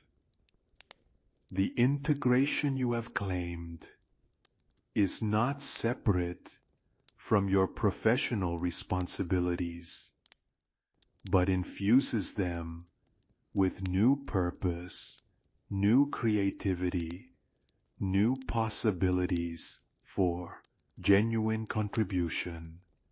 The elevator doors open onto your floor, and you step into the familiar landscape of your working life, but you step into it as someone who has remembered who they are beneath all the conditioning and performance and protection.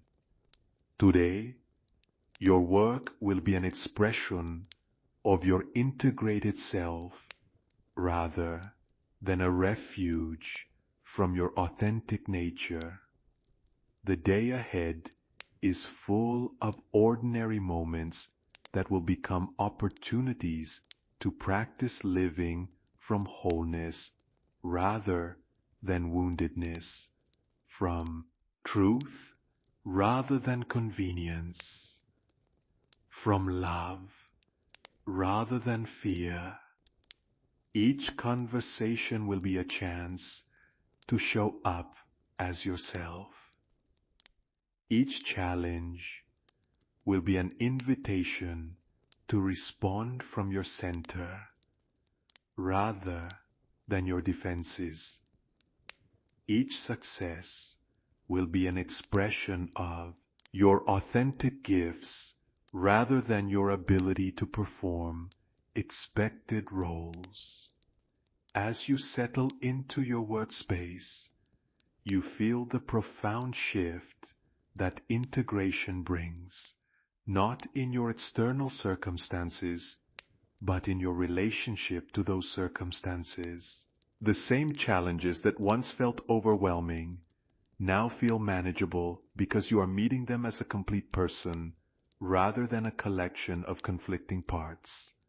The same relationships that once drained your energy now hold the possibility for authentic connection because you are no longer afraid of being truly seen.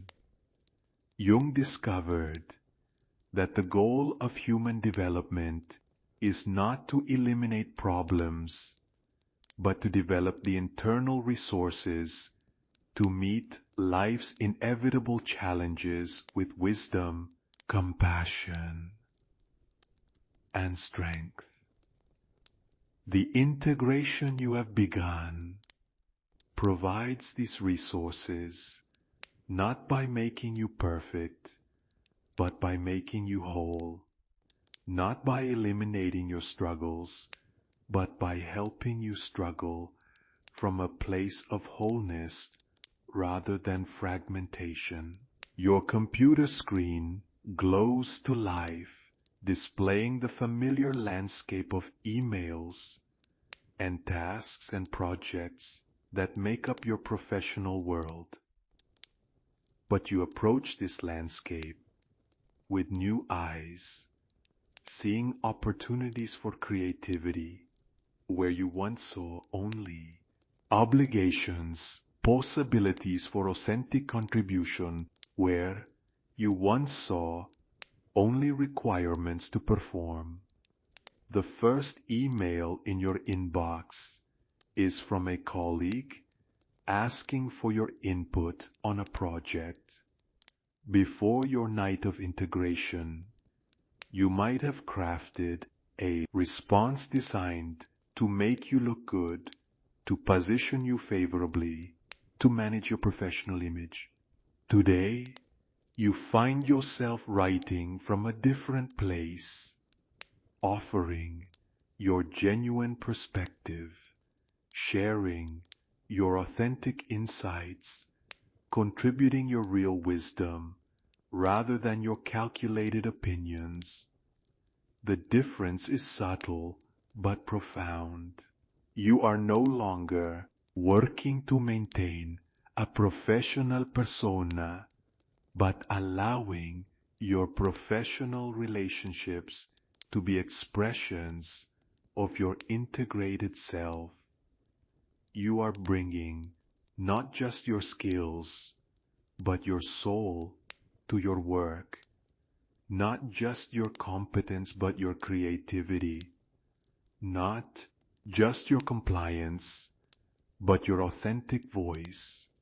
Jung observed that when we stop trying to be who we think we should be and start being who we actually are, we discover resources and abilities we never knew we possessed. The energy that was previously used to maintain false selves becomes available for genuine contribution. The creativity that was suppressed in service of conformity begins to flow freely. You feel this shift happening as you move through your morning tasks. Ideas come more easily. Connections become clearer.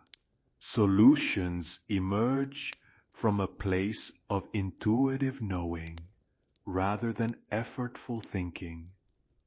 This is what integration offers, not just psychological healing, but practical enhancement, not just personal peace, but professional effectiveness.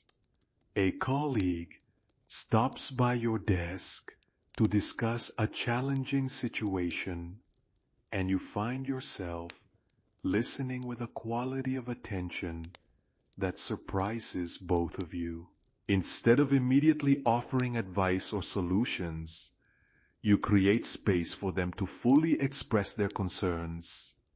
Instead of defending your own position or managing your image, you focus entirely on understanding their perspective.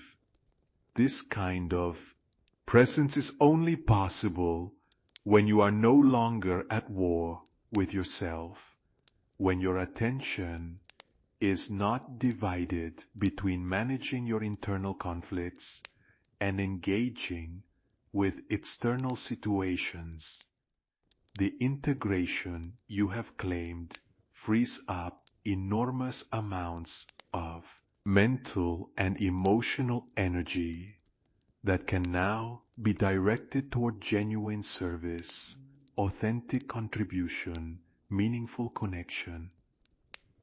Your colleague seems to relax in the presence of your undivided attention.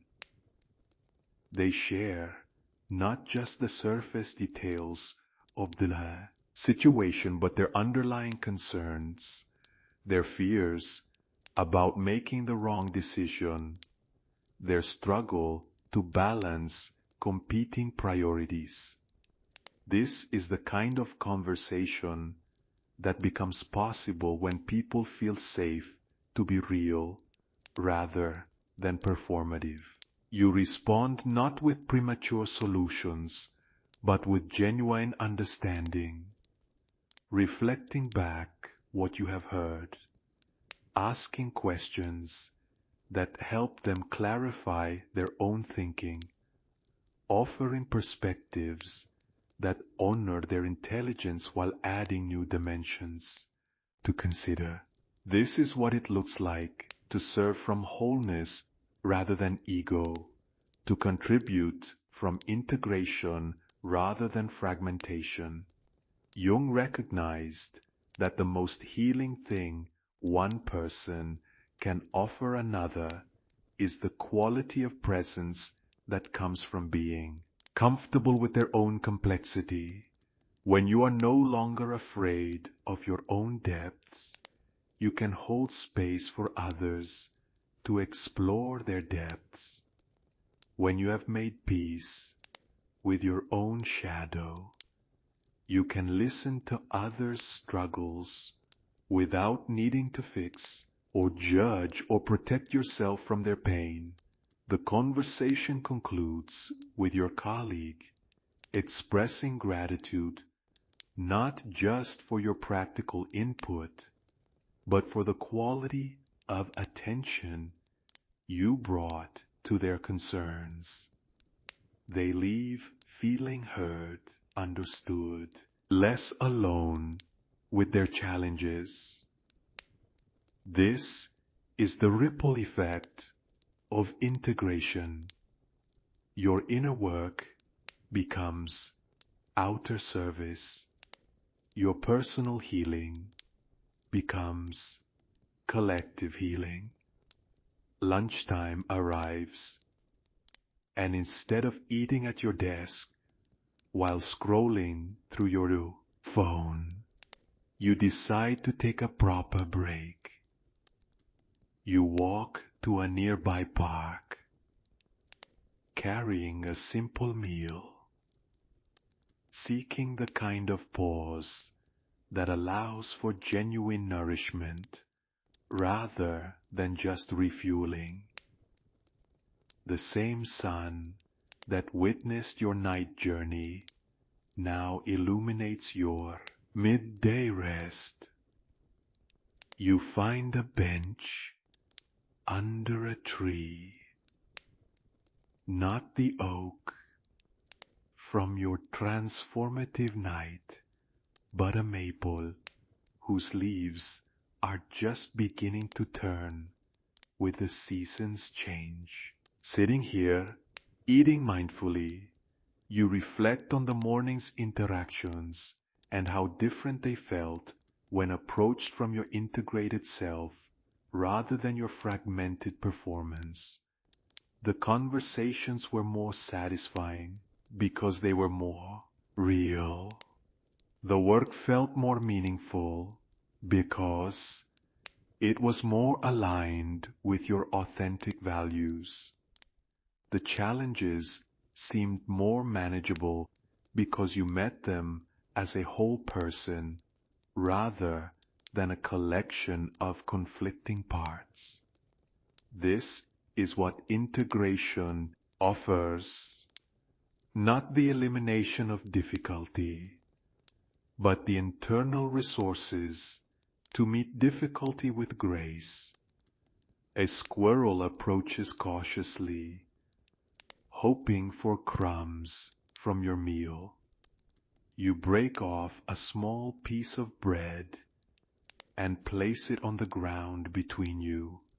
The squirrel's wariness reminds you of your own careful approach to life before last night's journey, always ready to flee, always protecting yourself from potential threats, always maintaining safe distances from authentic connection.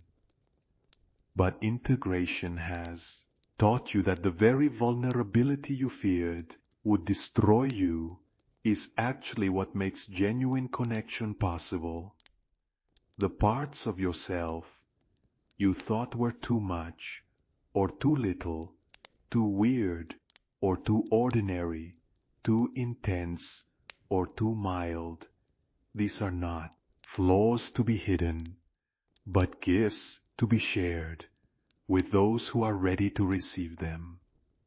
Jung wrote that the meeting of two personalities is like the contact of two chemical substances. If there is any reaction, both are transformed. You realize now that you have been avoiding this kind of transformative contact by keeping your interactions safely superficial, by sharing only your acceptable parts, by maintaining relationships that confirmed your existing sense of self rather than challenging it to grow. The afternoon stretches ahead of you as you return to your workspace, but you carry with you the peace of someone who has taken genuine rest rather than just a break from activity. The quality of your presence has been restored not through distraction, but through connection. Connection with nature, with silence, with the integrated self you are learning to embody more fully. An email arrives that would have triggered anxiety this morning. A request from your supervisor to discuss a project that has been struggling. But you read it now with the calm attention of someone who is no longer defending an image, but simply responding to circumstances.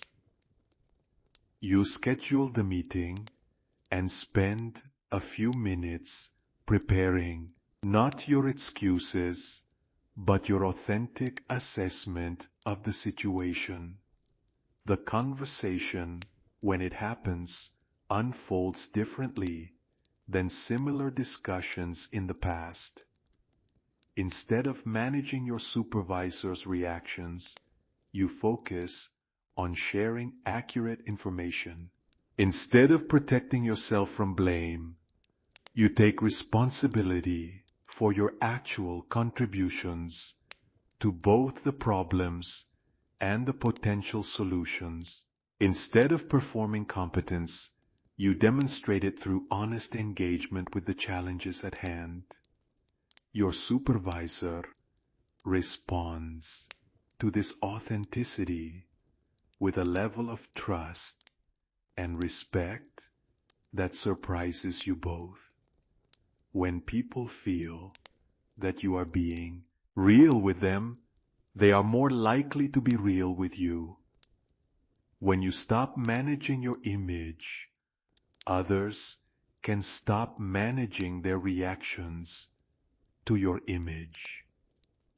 The conversation becomes a genuine collaboration rather than a careful dance around ego protection. Jung understood that most of our interpersonal difficulties arise not from actual conflicts of interest, but from the collision of defended personas.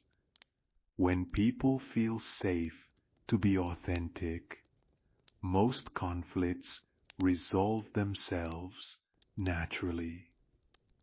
The problems that remain are real problems that can be addressed through genuine cooperation rather than political maneuvering.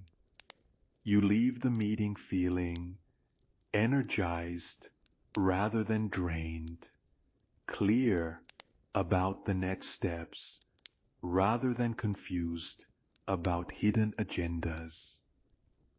This is what becomes possible when you stop trying to control how others see you and start focusing on seeing clearly yourself. The energy that was previously consumed by image management becomes available for actual problem solving. The workday draws to a close. But instead of the usual relief at escaping to your real life, you feel a sense of completion. Today has been an expression of your real life, your integrated life, your authentic self, engaging meaningfully with the world. The false division between your public and private selves has begun to dissolve. You pack your things with the satisfaction of someone who has contributed genuinely to the shared project of making the world a little more functional, a little more human, a little more real. Your work today was not just about completing tasks, but about modeling the possibility of showing up authentically in professional contexts, about demonstrating that competence and humanity are not competing values, but complementary gifts.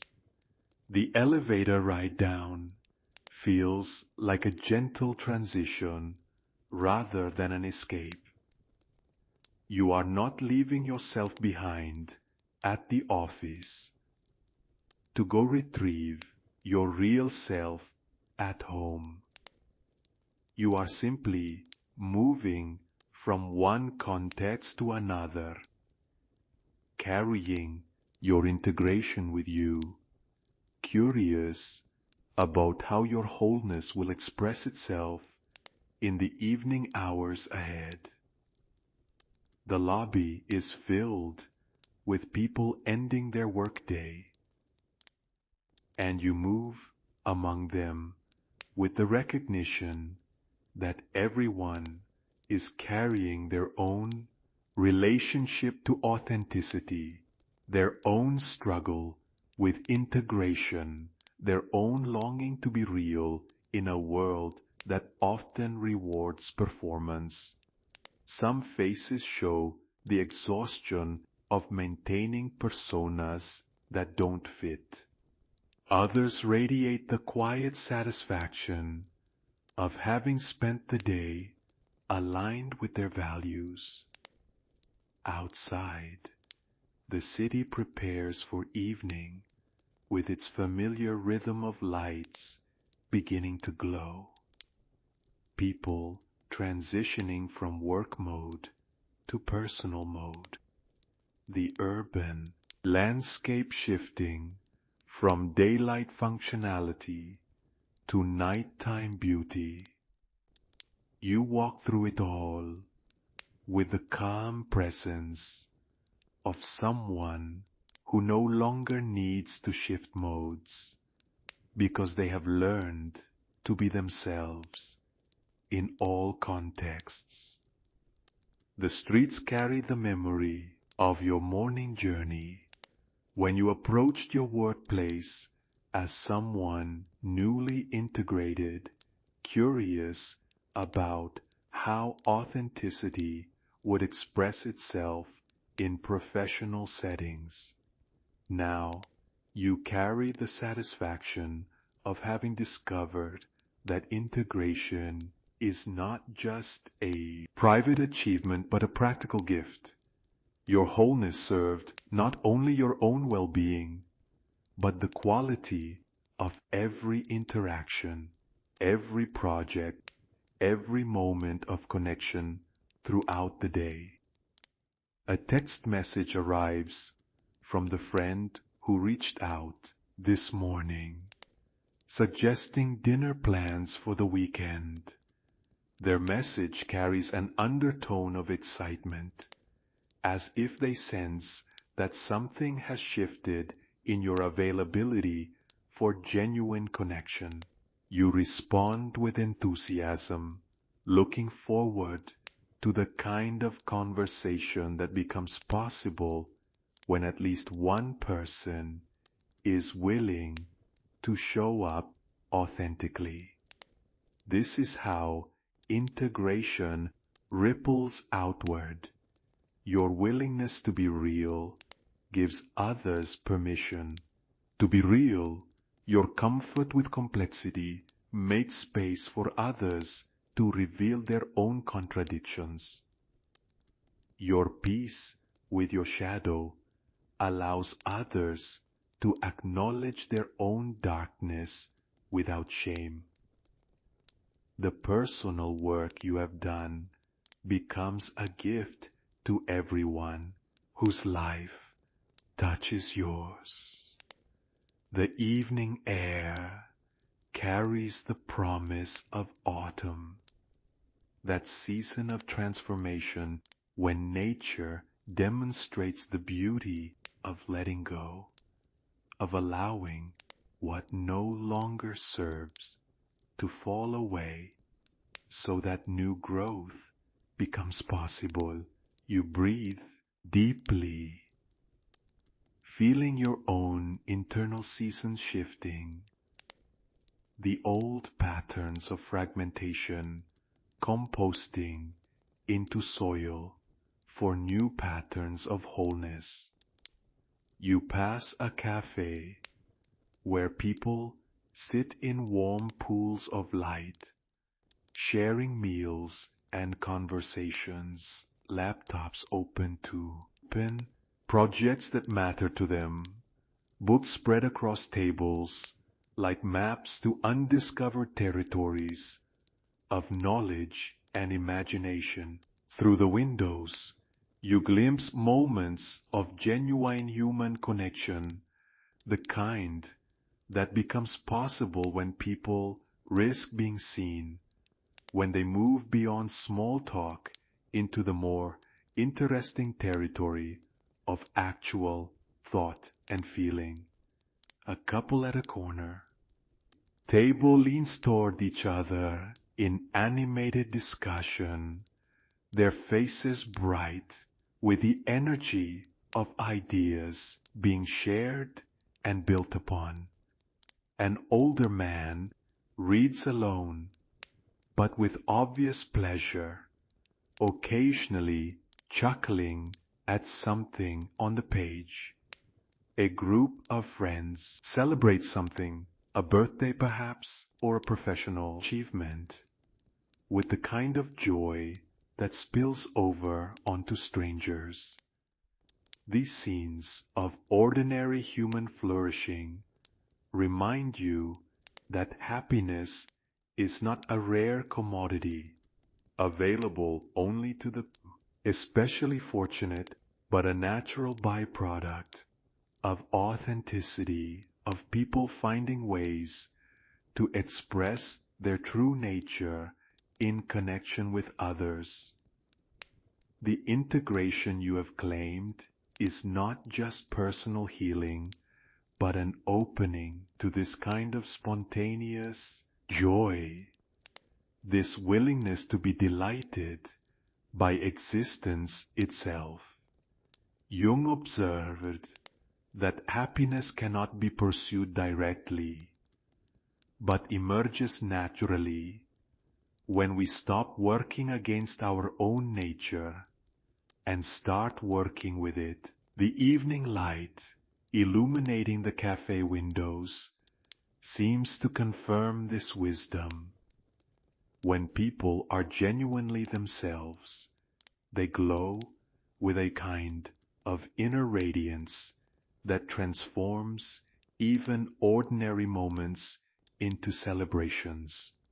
Your phone buzzes with notifications from the social media platforms where you have been carefully curating your image, presenting the highlights of your life, while editing out the struggles, the uncertainty, the beautifully messy reality of being human.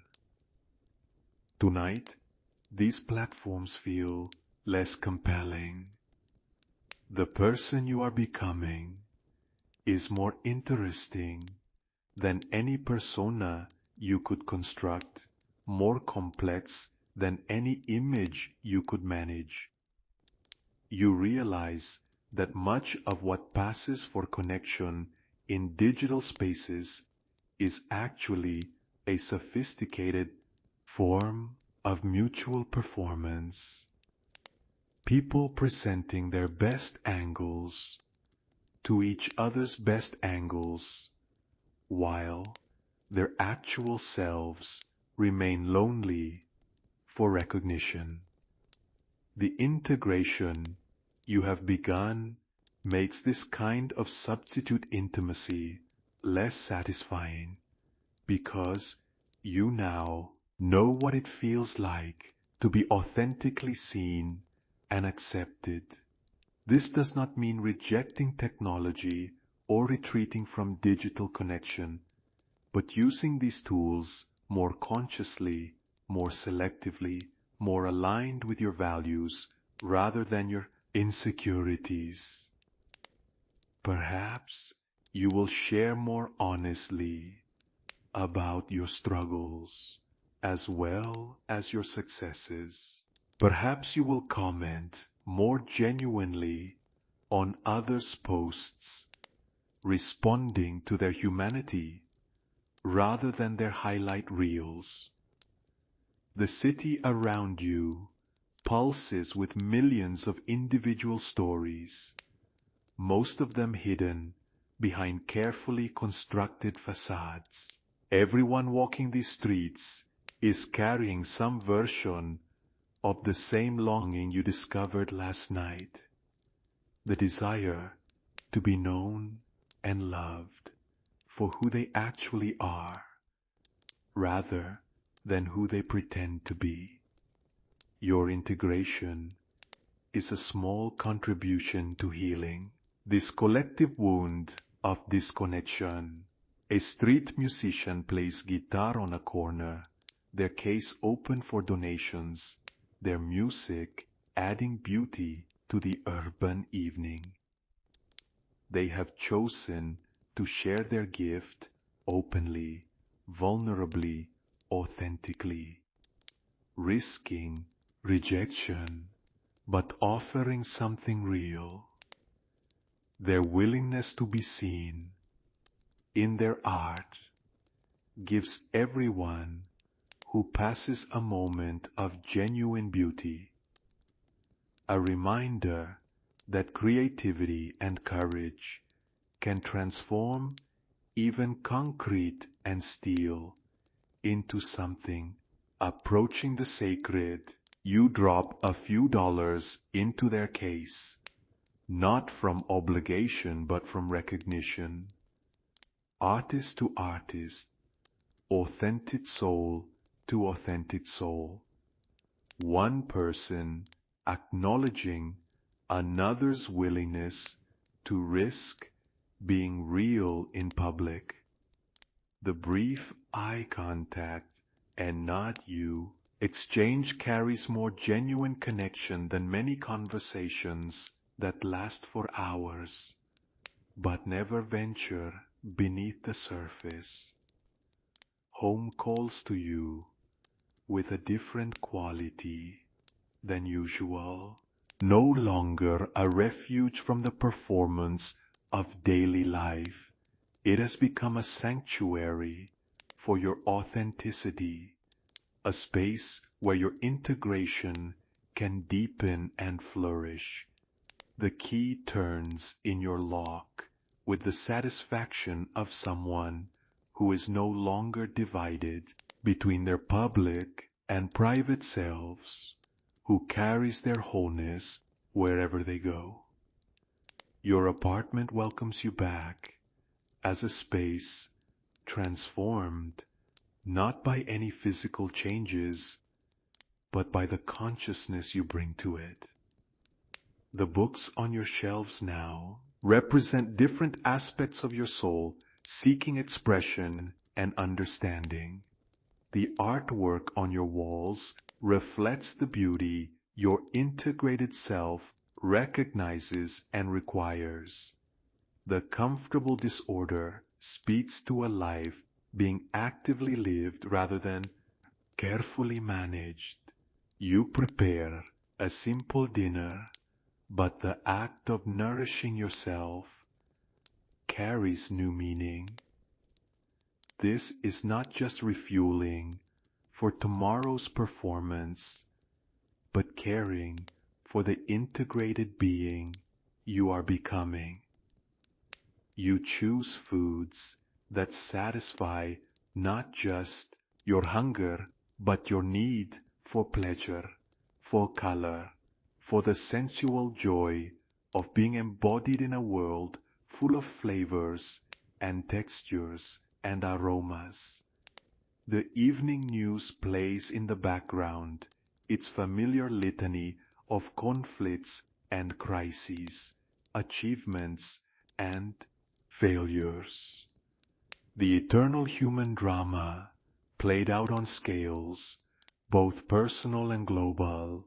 But you listen with different ears now, hearing not just events but the underlying patterns, the collective shadow being acted out through politics and the economics, the universal longing for meaning and connection expressing itself through social movements and cultural shifts.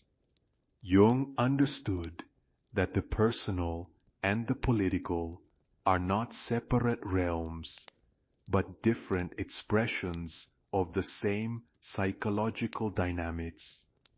The conflicts you see in the news often mirror the internal conflicts that people carry within themselves, the struggle between different values, the projection of disowned qualities onto others, the search for scapegoats to carry the shadow rather than owning and integrating it.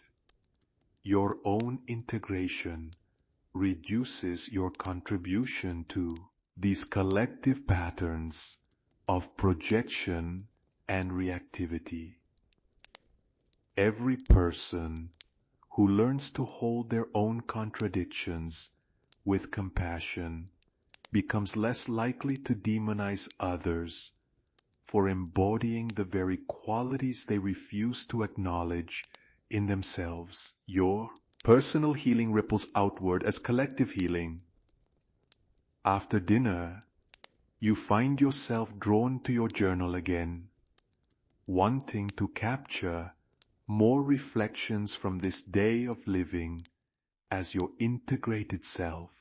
The writing flows differently now, not the careful documentation of someone monitoring their progress, but the natural expression of someone processing their experience, digesting the lessons, integrating the insights into the ongoing project of conscious living. You write about the surprising ease of showing up authentically at work, how conflicts dissolved when approached from wholeness rather than defensiveness, how creativity flowed when you stopped managing your image and started managing your energy. You write about the deeper satisfaction of genuine conversation, the relief of no longer maintaining false personas, the joy of discovering that your real self is more interesting than any character you could perform. The act of writing becomes a dialogue between the person you were yesterday and the person you are becoming, not dramatically different, but fundamentally more complete, more integrated, more aligned with your own deepest nature. This is what healing looks like. Not the elimination of all difficulty, but the development of internal resources to meet life's challenges with wisdom and grace. You write about your growing understanding that authenticity is not a luxury for people who have solved all their problems, but a necessity for anyone who wants their problems to teach them rather than just defeat them. Every challenge becomes an opportunity for deeper integration when approached from wholeness rather than fragmentation. The page fills with insights and observations, questions and commitments, the private thoughts of someone who is no longer afraid of their own mind. This journal becomes a witness to your transformation, a record of what becomes possible when someone chooses to befriend their complexity, rather than simplify themselves into acceptable fragments. Jung wrote that the privilege of a lifetime is to become who you truly are. Tonight, writing by lamplight in your own space, you feel the weight and gift of this privilege. The journey of integration is not complete. It may never be complete, but it has begun in earnest, and every day brings new opportunities to choose wholeness over fragmentation, authenticity over performance, love over fear. A friend calls someone you have known for years, but who has only known your carefully edited self. The conversation begins with the usual pleasantries, but something in your voice, a quality of presence perhaps, or an absence of the usual guardedness, invites them to go deeper. They mention a struggle they have been having, something they might not have shared with the previous version of you. You listen with the full attention that becomes possible when you are no longer divided against yourself, when your energy is not being consumed by maintaining false presentations. You respond not with advice or solutions, but with the kind of understanding that can only come from someone who has learned to accept their own struggles with compassion. The conversation gradually deepens as both of you sense the safety to be more real, more vulnerable, more honestly human. Your friend shares fears they have been carrying alone, doubts about choices they have made, dreams they have been afraid to voice. You find yourself sharing your own recent journey toward integration, not as a dramatic revelation, but as a natural part of authentic exchange.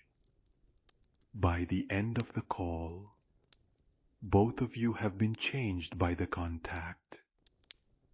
Your friend expresses gratitude, not just for your listening, but for your willingness to be real, to model the possibility of showing up authentically in friendship. They hang up feeling less alone with their struggles, more hopeful about their own capacity for growth and change. This is how integration serves others, not through preaching or teaching, but through modeling, through demonstrating what becomes possible when someone chooses to be real rather than right, vulnerable rather than invulnerable, human rather than perfect. Your authenticity gives others permission to be authentic. Your wholeness invites others to reclaim their own scattered pieces. Jung recognized that the most healing thing one person can offer another is not solutions to their problems, but companionship in their humanity. When you're comfortable with your own complexity, you can hold space for others' complexity. When you have made peace with your own shadow, you can listen to others' darkness without needing to fix or judge or protect yourself from their pain. The evening deepens into night, and you find yourself once again drawn to the window, looking out at the city's nocturnal transformation. The same streets that carried you through your morning journey now glow with different light, hold different energy, promise different possibilities, but you are no longer seeking transformation outside yourself. You are witnessing the ongoing transformation within yourself. A year ago, even a week ago, you might have spent this evening scrolling through distractions, avoiding the quiet spaces where real thoughts and feelings arise. Tonight, you welcome the silence, the solitude, the opportunity to be present with yourself without agenda or distraction. This comfort with your own company is one of the gifts of integration. When you are no longer at war with yourself, solitude becomes nourishing rather than threatening. You think about the patterns that are already shifting in your life, the conversations that are becoming more real, the work that is becoming more meaningful, the relationships that are deepening as you show up more authentically. These changes feel natural rather than forced, like water finding its proper level, like a plant turning toward light. The integration you have begun is not a project to be completed, but a way of living to be practiced. Each day will bring new opportunities to choose wholeness over fragmentation, to respond from your center rather than your wounds, to offer your authentic gifts rather than your performed competencies. Each challenge will be an invitation to deepen your commitment to being real. Jung understood that individuation is never finished because life continuously presents new circumstances that call forth different aspects of our nature. The goal is not to reach a state where no growth is needed, but to develop the internal resources to meet whatever arises with consciousness, compassion, and choice, rather than unconscious reaction. You feel ready now for whatever tomorrow brings, not because you expect it to be easy, but because you are no longer afraid of difficulty. Not because you have all the answers, but because you have learned to live comfortably with questions. Not because you are perfect, but because you are increasingly whole. The night air calls to you once more, and you find yourself stepping out onto your fire escape, or perhaps your balcony, or simply opening your window wide to let the evening enter your space. The city spreads out below and around you, millions of lights representing millions of individual journeys toward meaning, connection, wholeness.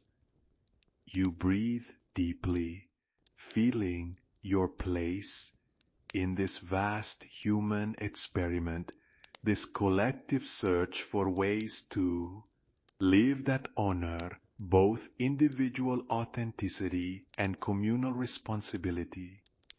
Your integration is not separate from this larger process, but part of it. Each person who becomes more whole contributes to the possibility of a more whole world. The stars, those distant suns that have witnessed countless human stories of struggle and growth, look down with their ancient patience. They have seen civilizations rise and fall. Generations learn the same lessons over and over.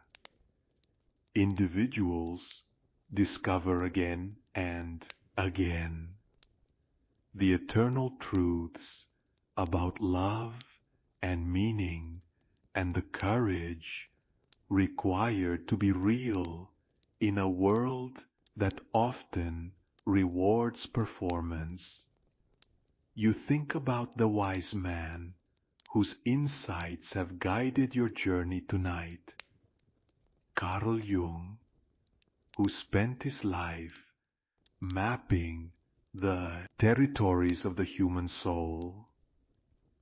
He understood that the work of becoming conscious is perhaps the most important contribution a person can make to the world.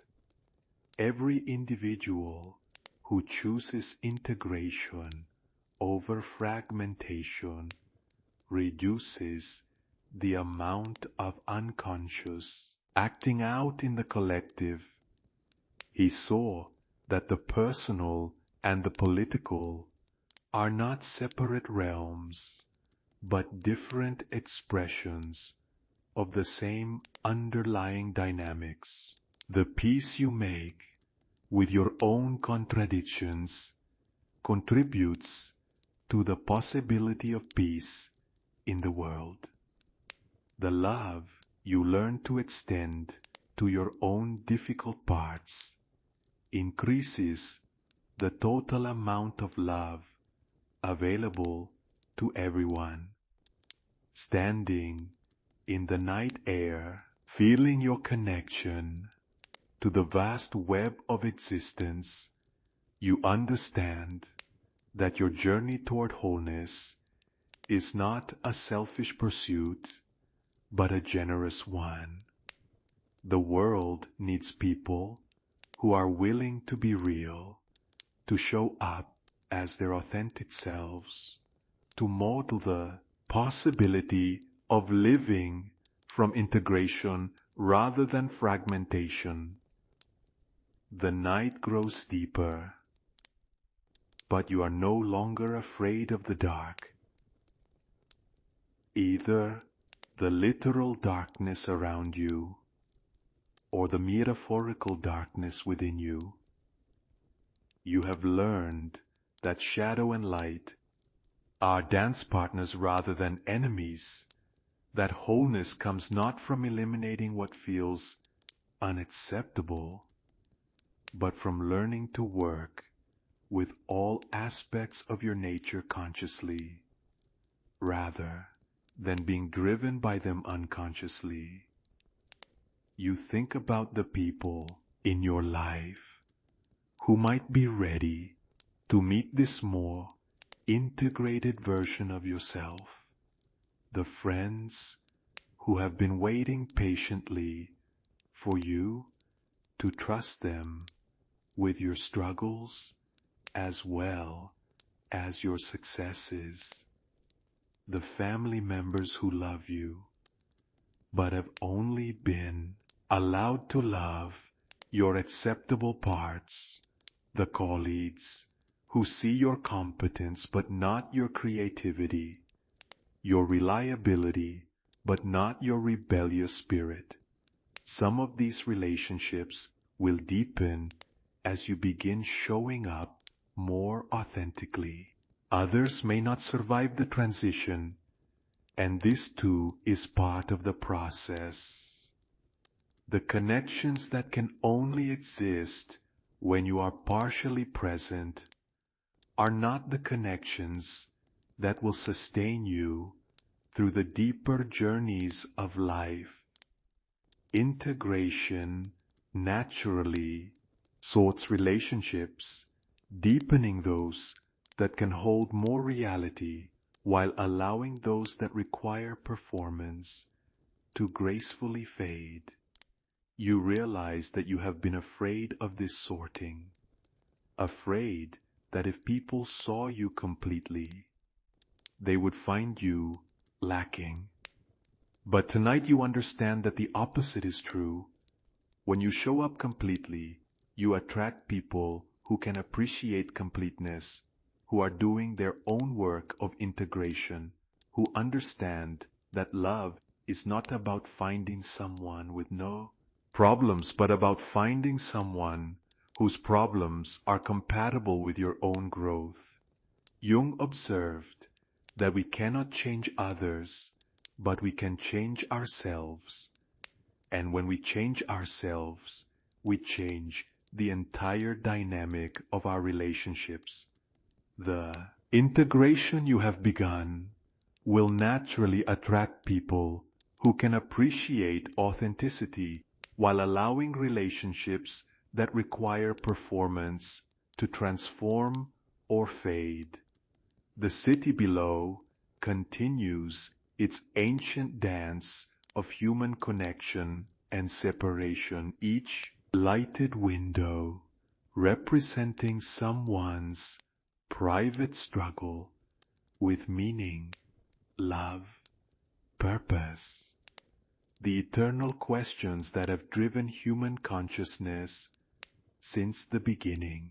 You feel yourself to be part of this larger story, no longer isolated by your defenses, but connected through your authenticity. A gentle breeze stirs the night air, carrying with it the scents and sounds of a city settling into sleep. Somewhere in the distance, music drifts from an open window, someone playing piano perhaps, or guitar, their late-night creativity adding beauty to the darkness. The sound reminds you that art in all its forms is often humanity's attempt to express the inexpressible, to share the inner experience that cannot be adequately captured in ordinary language. Your own journey toward integration has been a kind of art project, not the creation of something beautiful for external consumption, but the patient work of crafting a life that feels authentic from the inside. This is the art that matters most, the masterpiece that each person can create from the raw materials of their own experience, struggles, gifts, and choices. You think about the creative projects you have abandoned over the years, the dreams you put aside to pursue more practical goals, the expressions of your authentic self that you sacrificed to maintain acceptable personas.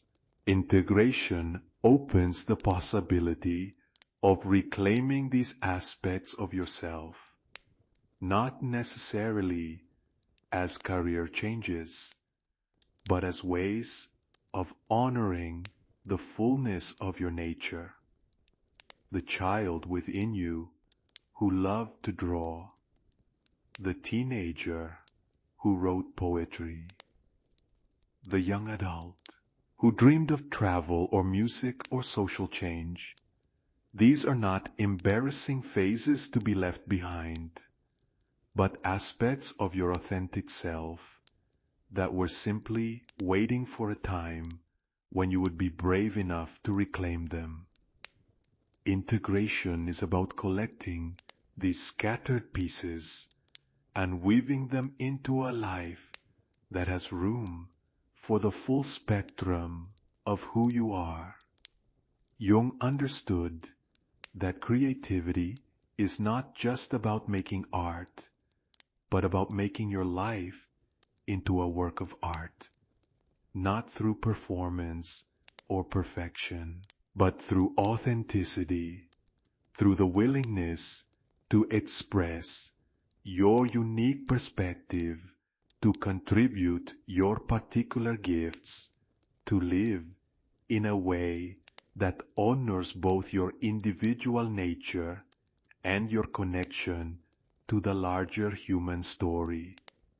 The music from the distant window fades, but its echo remains in your consciousness, a reminder that beauty is always being created by people willing to express their authentic selves, that creativity is not a luxury for the specially gifted, but a birthright for anyone brave enough to let their inner world find outer expression. The night deepens toward that mystical hour when yesterday becomes today, when the old day releases its hold and the new day begins to form in the darkness. This is the hour of transformation, when change happens in the invisible realm before manifesting in the visible world. You feel yourself balanced on this threshold, the person you were yesterday dissolving into the person you are becoming. Tomorrow will bring the same external circumstances, the same job, the same relationships, the same basic challenges and opportunities.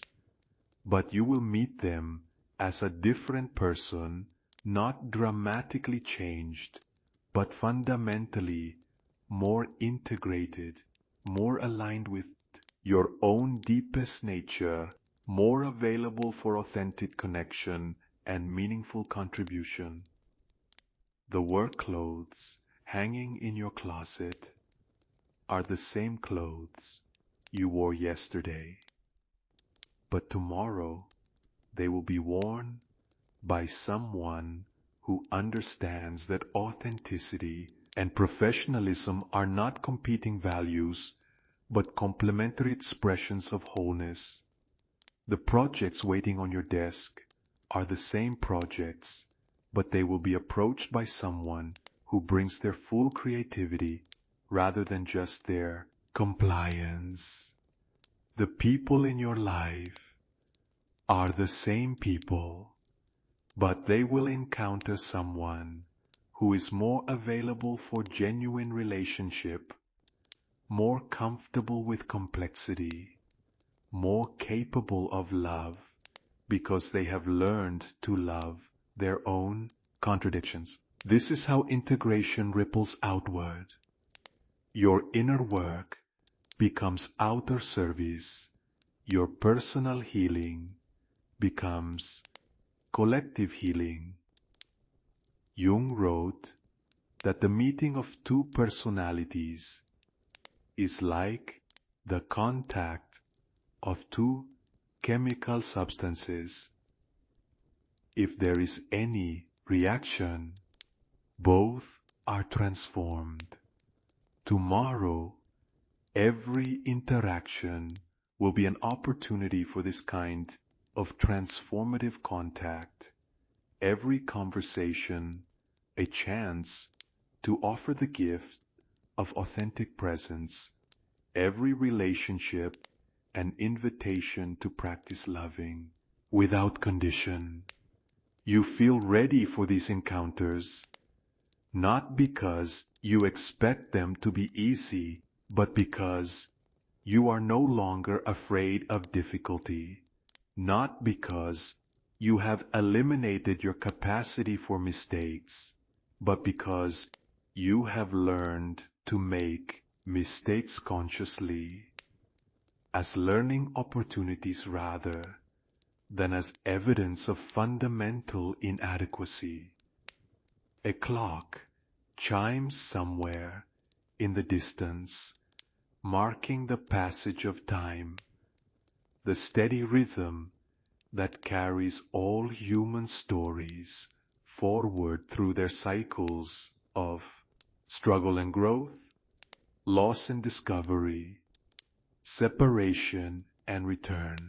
Time feels different now, not a river carrying you helplessly toward an uncertain future, but a medium in which consciousness can deepen, awareness can expand, love can grow.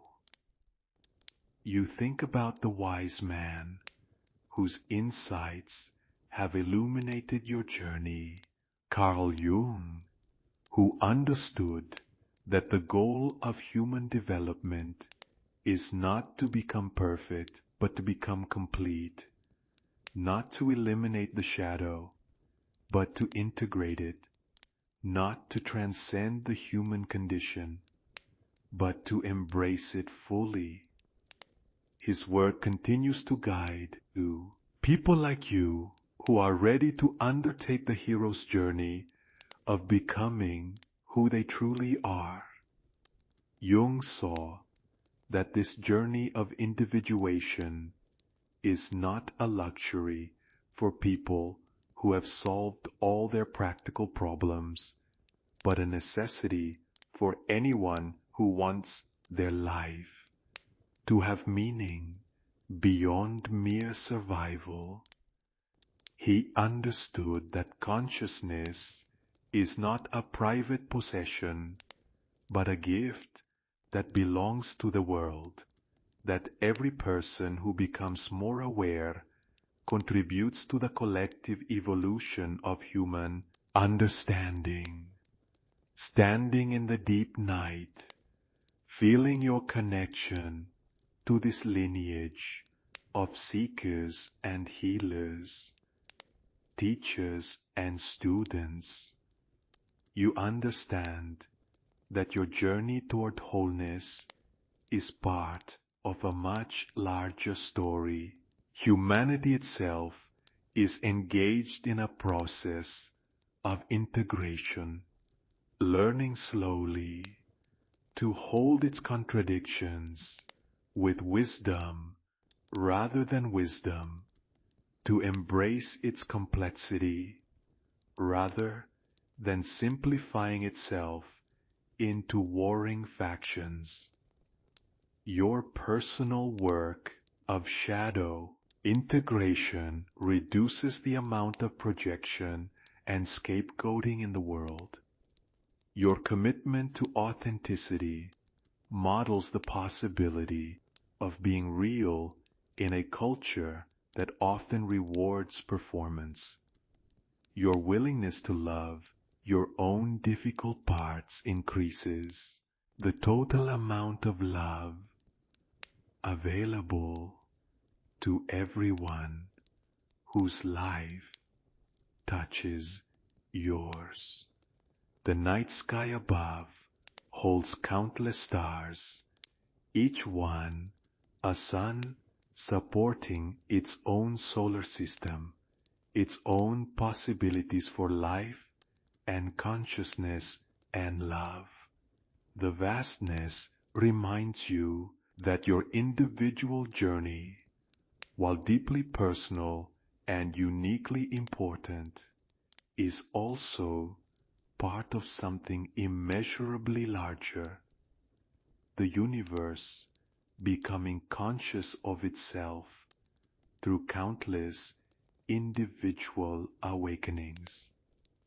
You find yourself thinking about the future, not with the anxiety that once accompanied such thoughts, but with a quality of interested anticipation. What will become possible as you continue to integrate the scattered pieces of yourself? How will your relationships deepen as you show up more authentically? What creative expressions might emerge as you stop hiding your gifts. How might you serve as you discover your authentic calling? These questions feel exciting rather than overwhelming, because you are no longer trying to figure out who you should become, but allowing yourself to discover who you already are beneath all the conditioning and protection and performance. Integration is not about adding something new to yourself, but about uncovering what was always there, waiting for you to be brave enough to claim it. Jung understood that each person carries within them a unique destiny, not in the sense of a predetermined fate, but in the sense of a deepest calling, a way of being in the world that honors both their individual gifts and their connection to the larger human story. Individuation is the process of discovering and living this authentic destiny rather than the destiny that others have imagined for you. The path ahead feels clear, not because you can see the destination, but because you have found your internal compass, your own deep knowing about what feels true and what feels false, what serves love and what serves fear, what honors your wholeness and what fragments it. This internal guidance system has always been available to you, but integration has taught you how to access it, how to trust it, how to follow it, even when it leads you away from conventional expectations. Tomorrow will begin a new chapter in this ongoing story of becoming yourself, not the final chapter. Integration is a lifelong process, but a chapter written from wholeness rather than fragmentation, from authenticity rather than performance, from love rather than fear. You feel ready to write this chapter consciously, thoughtfully, with the kind of attention that transforms ordinary experience into meaning. The night holds you in its gentle embrace, no longer something to be feared or avoided, but a sacred space where transformation occurs, where the veils between conscious and unconscious grow thin, where the soul speaks its deepest truths to those who have learned to listen. You have learned to listen.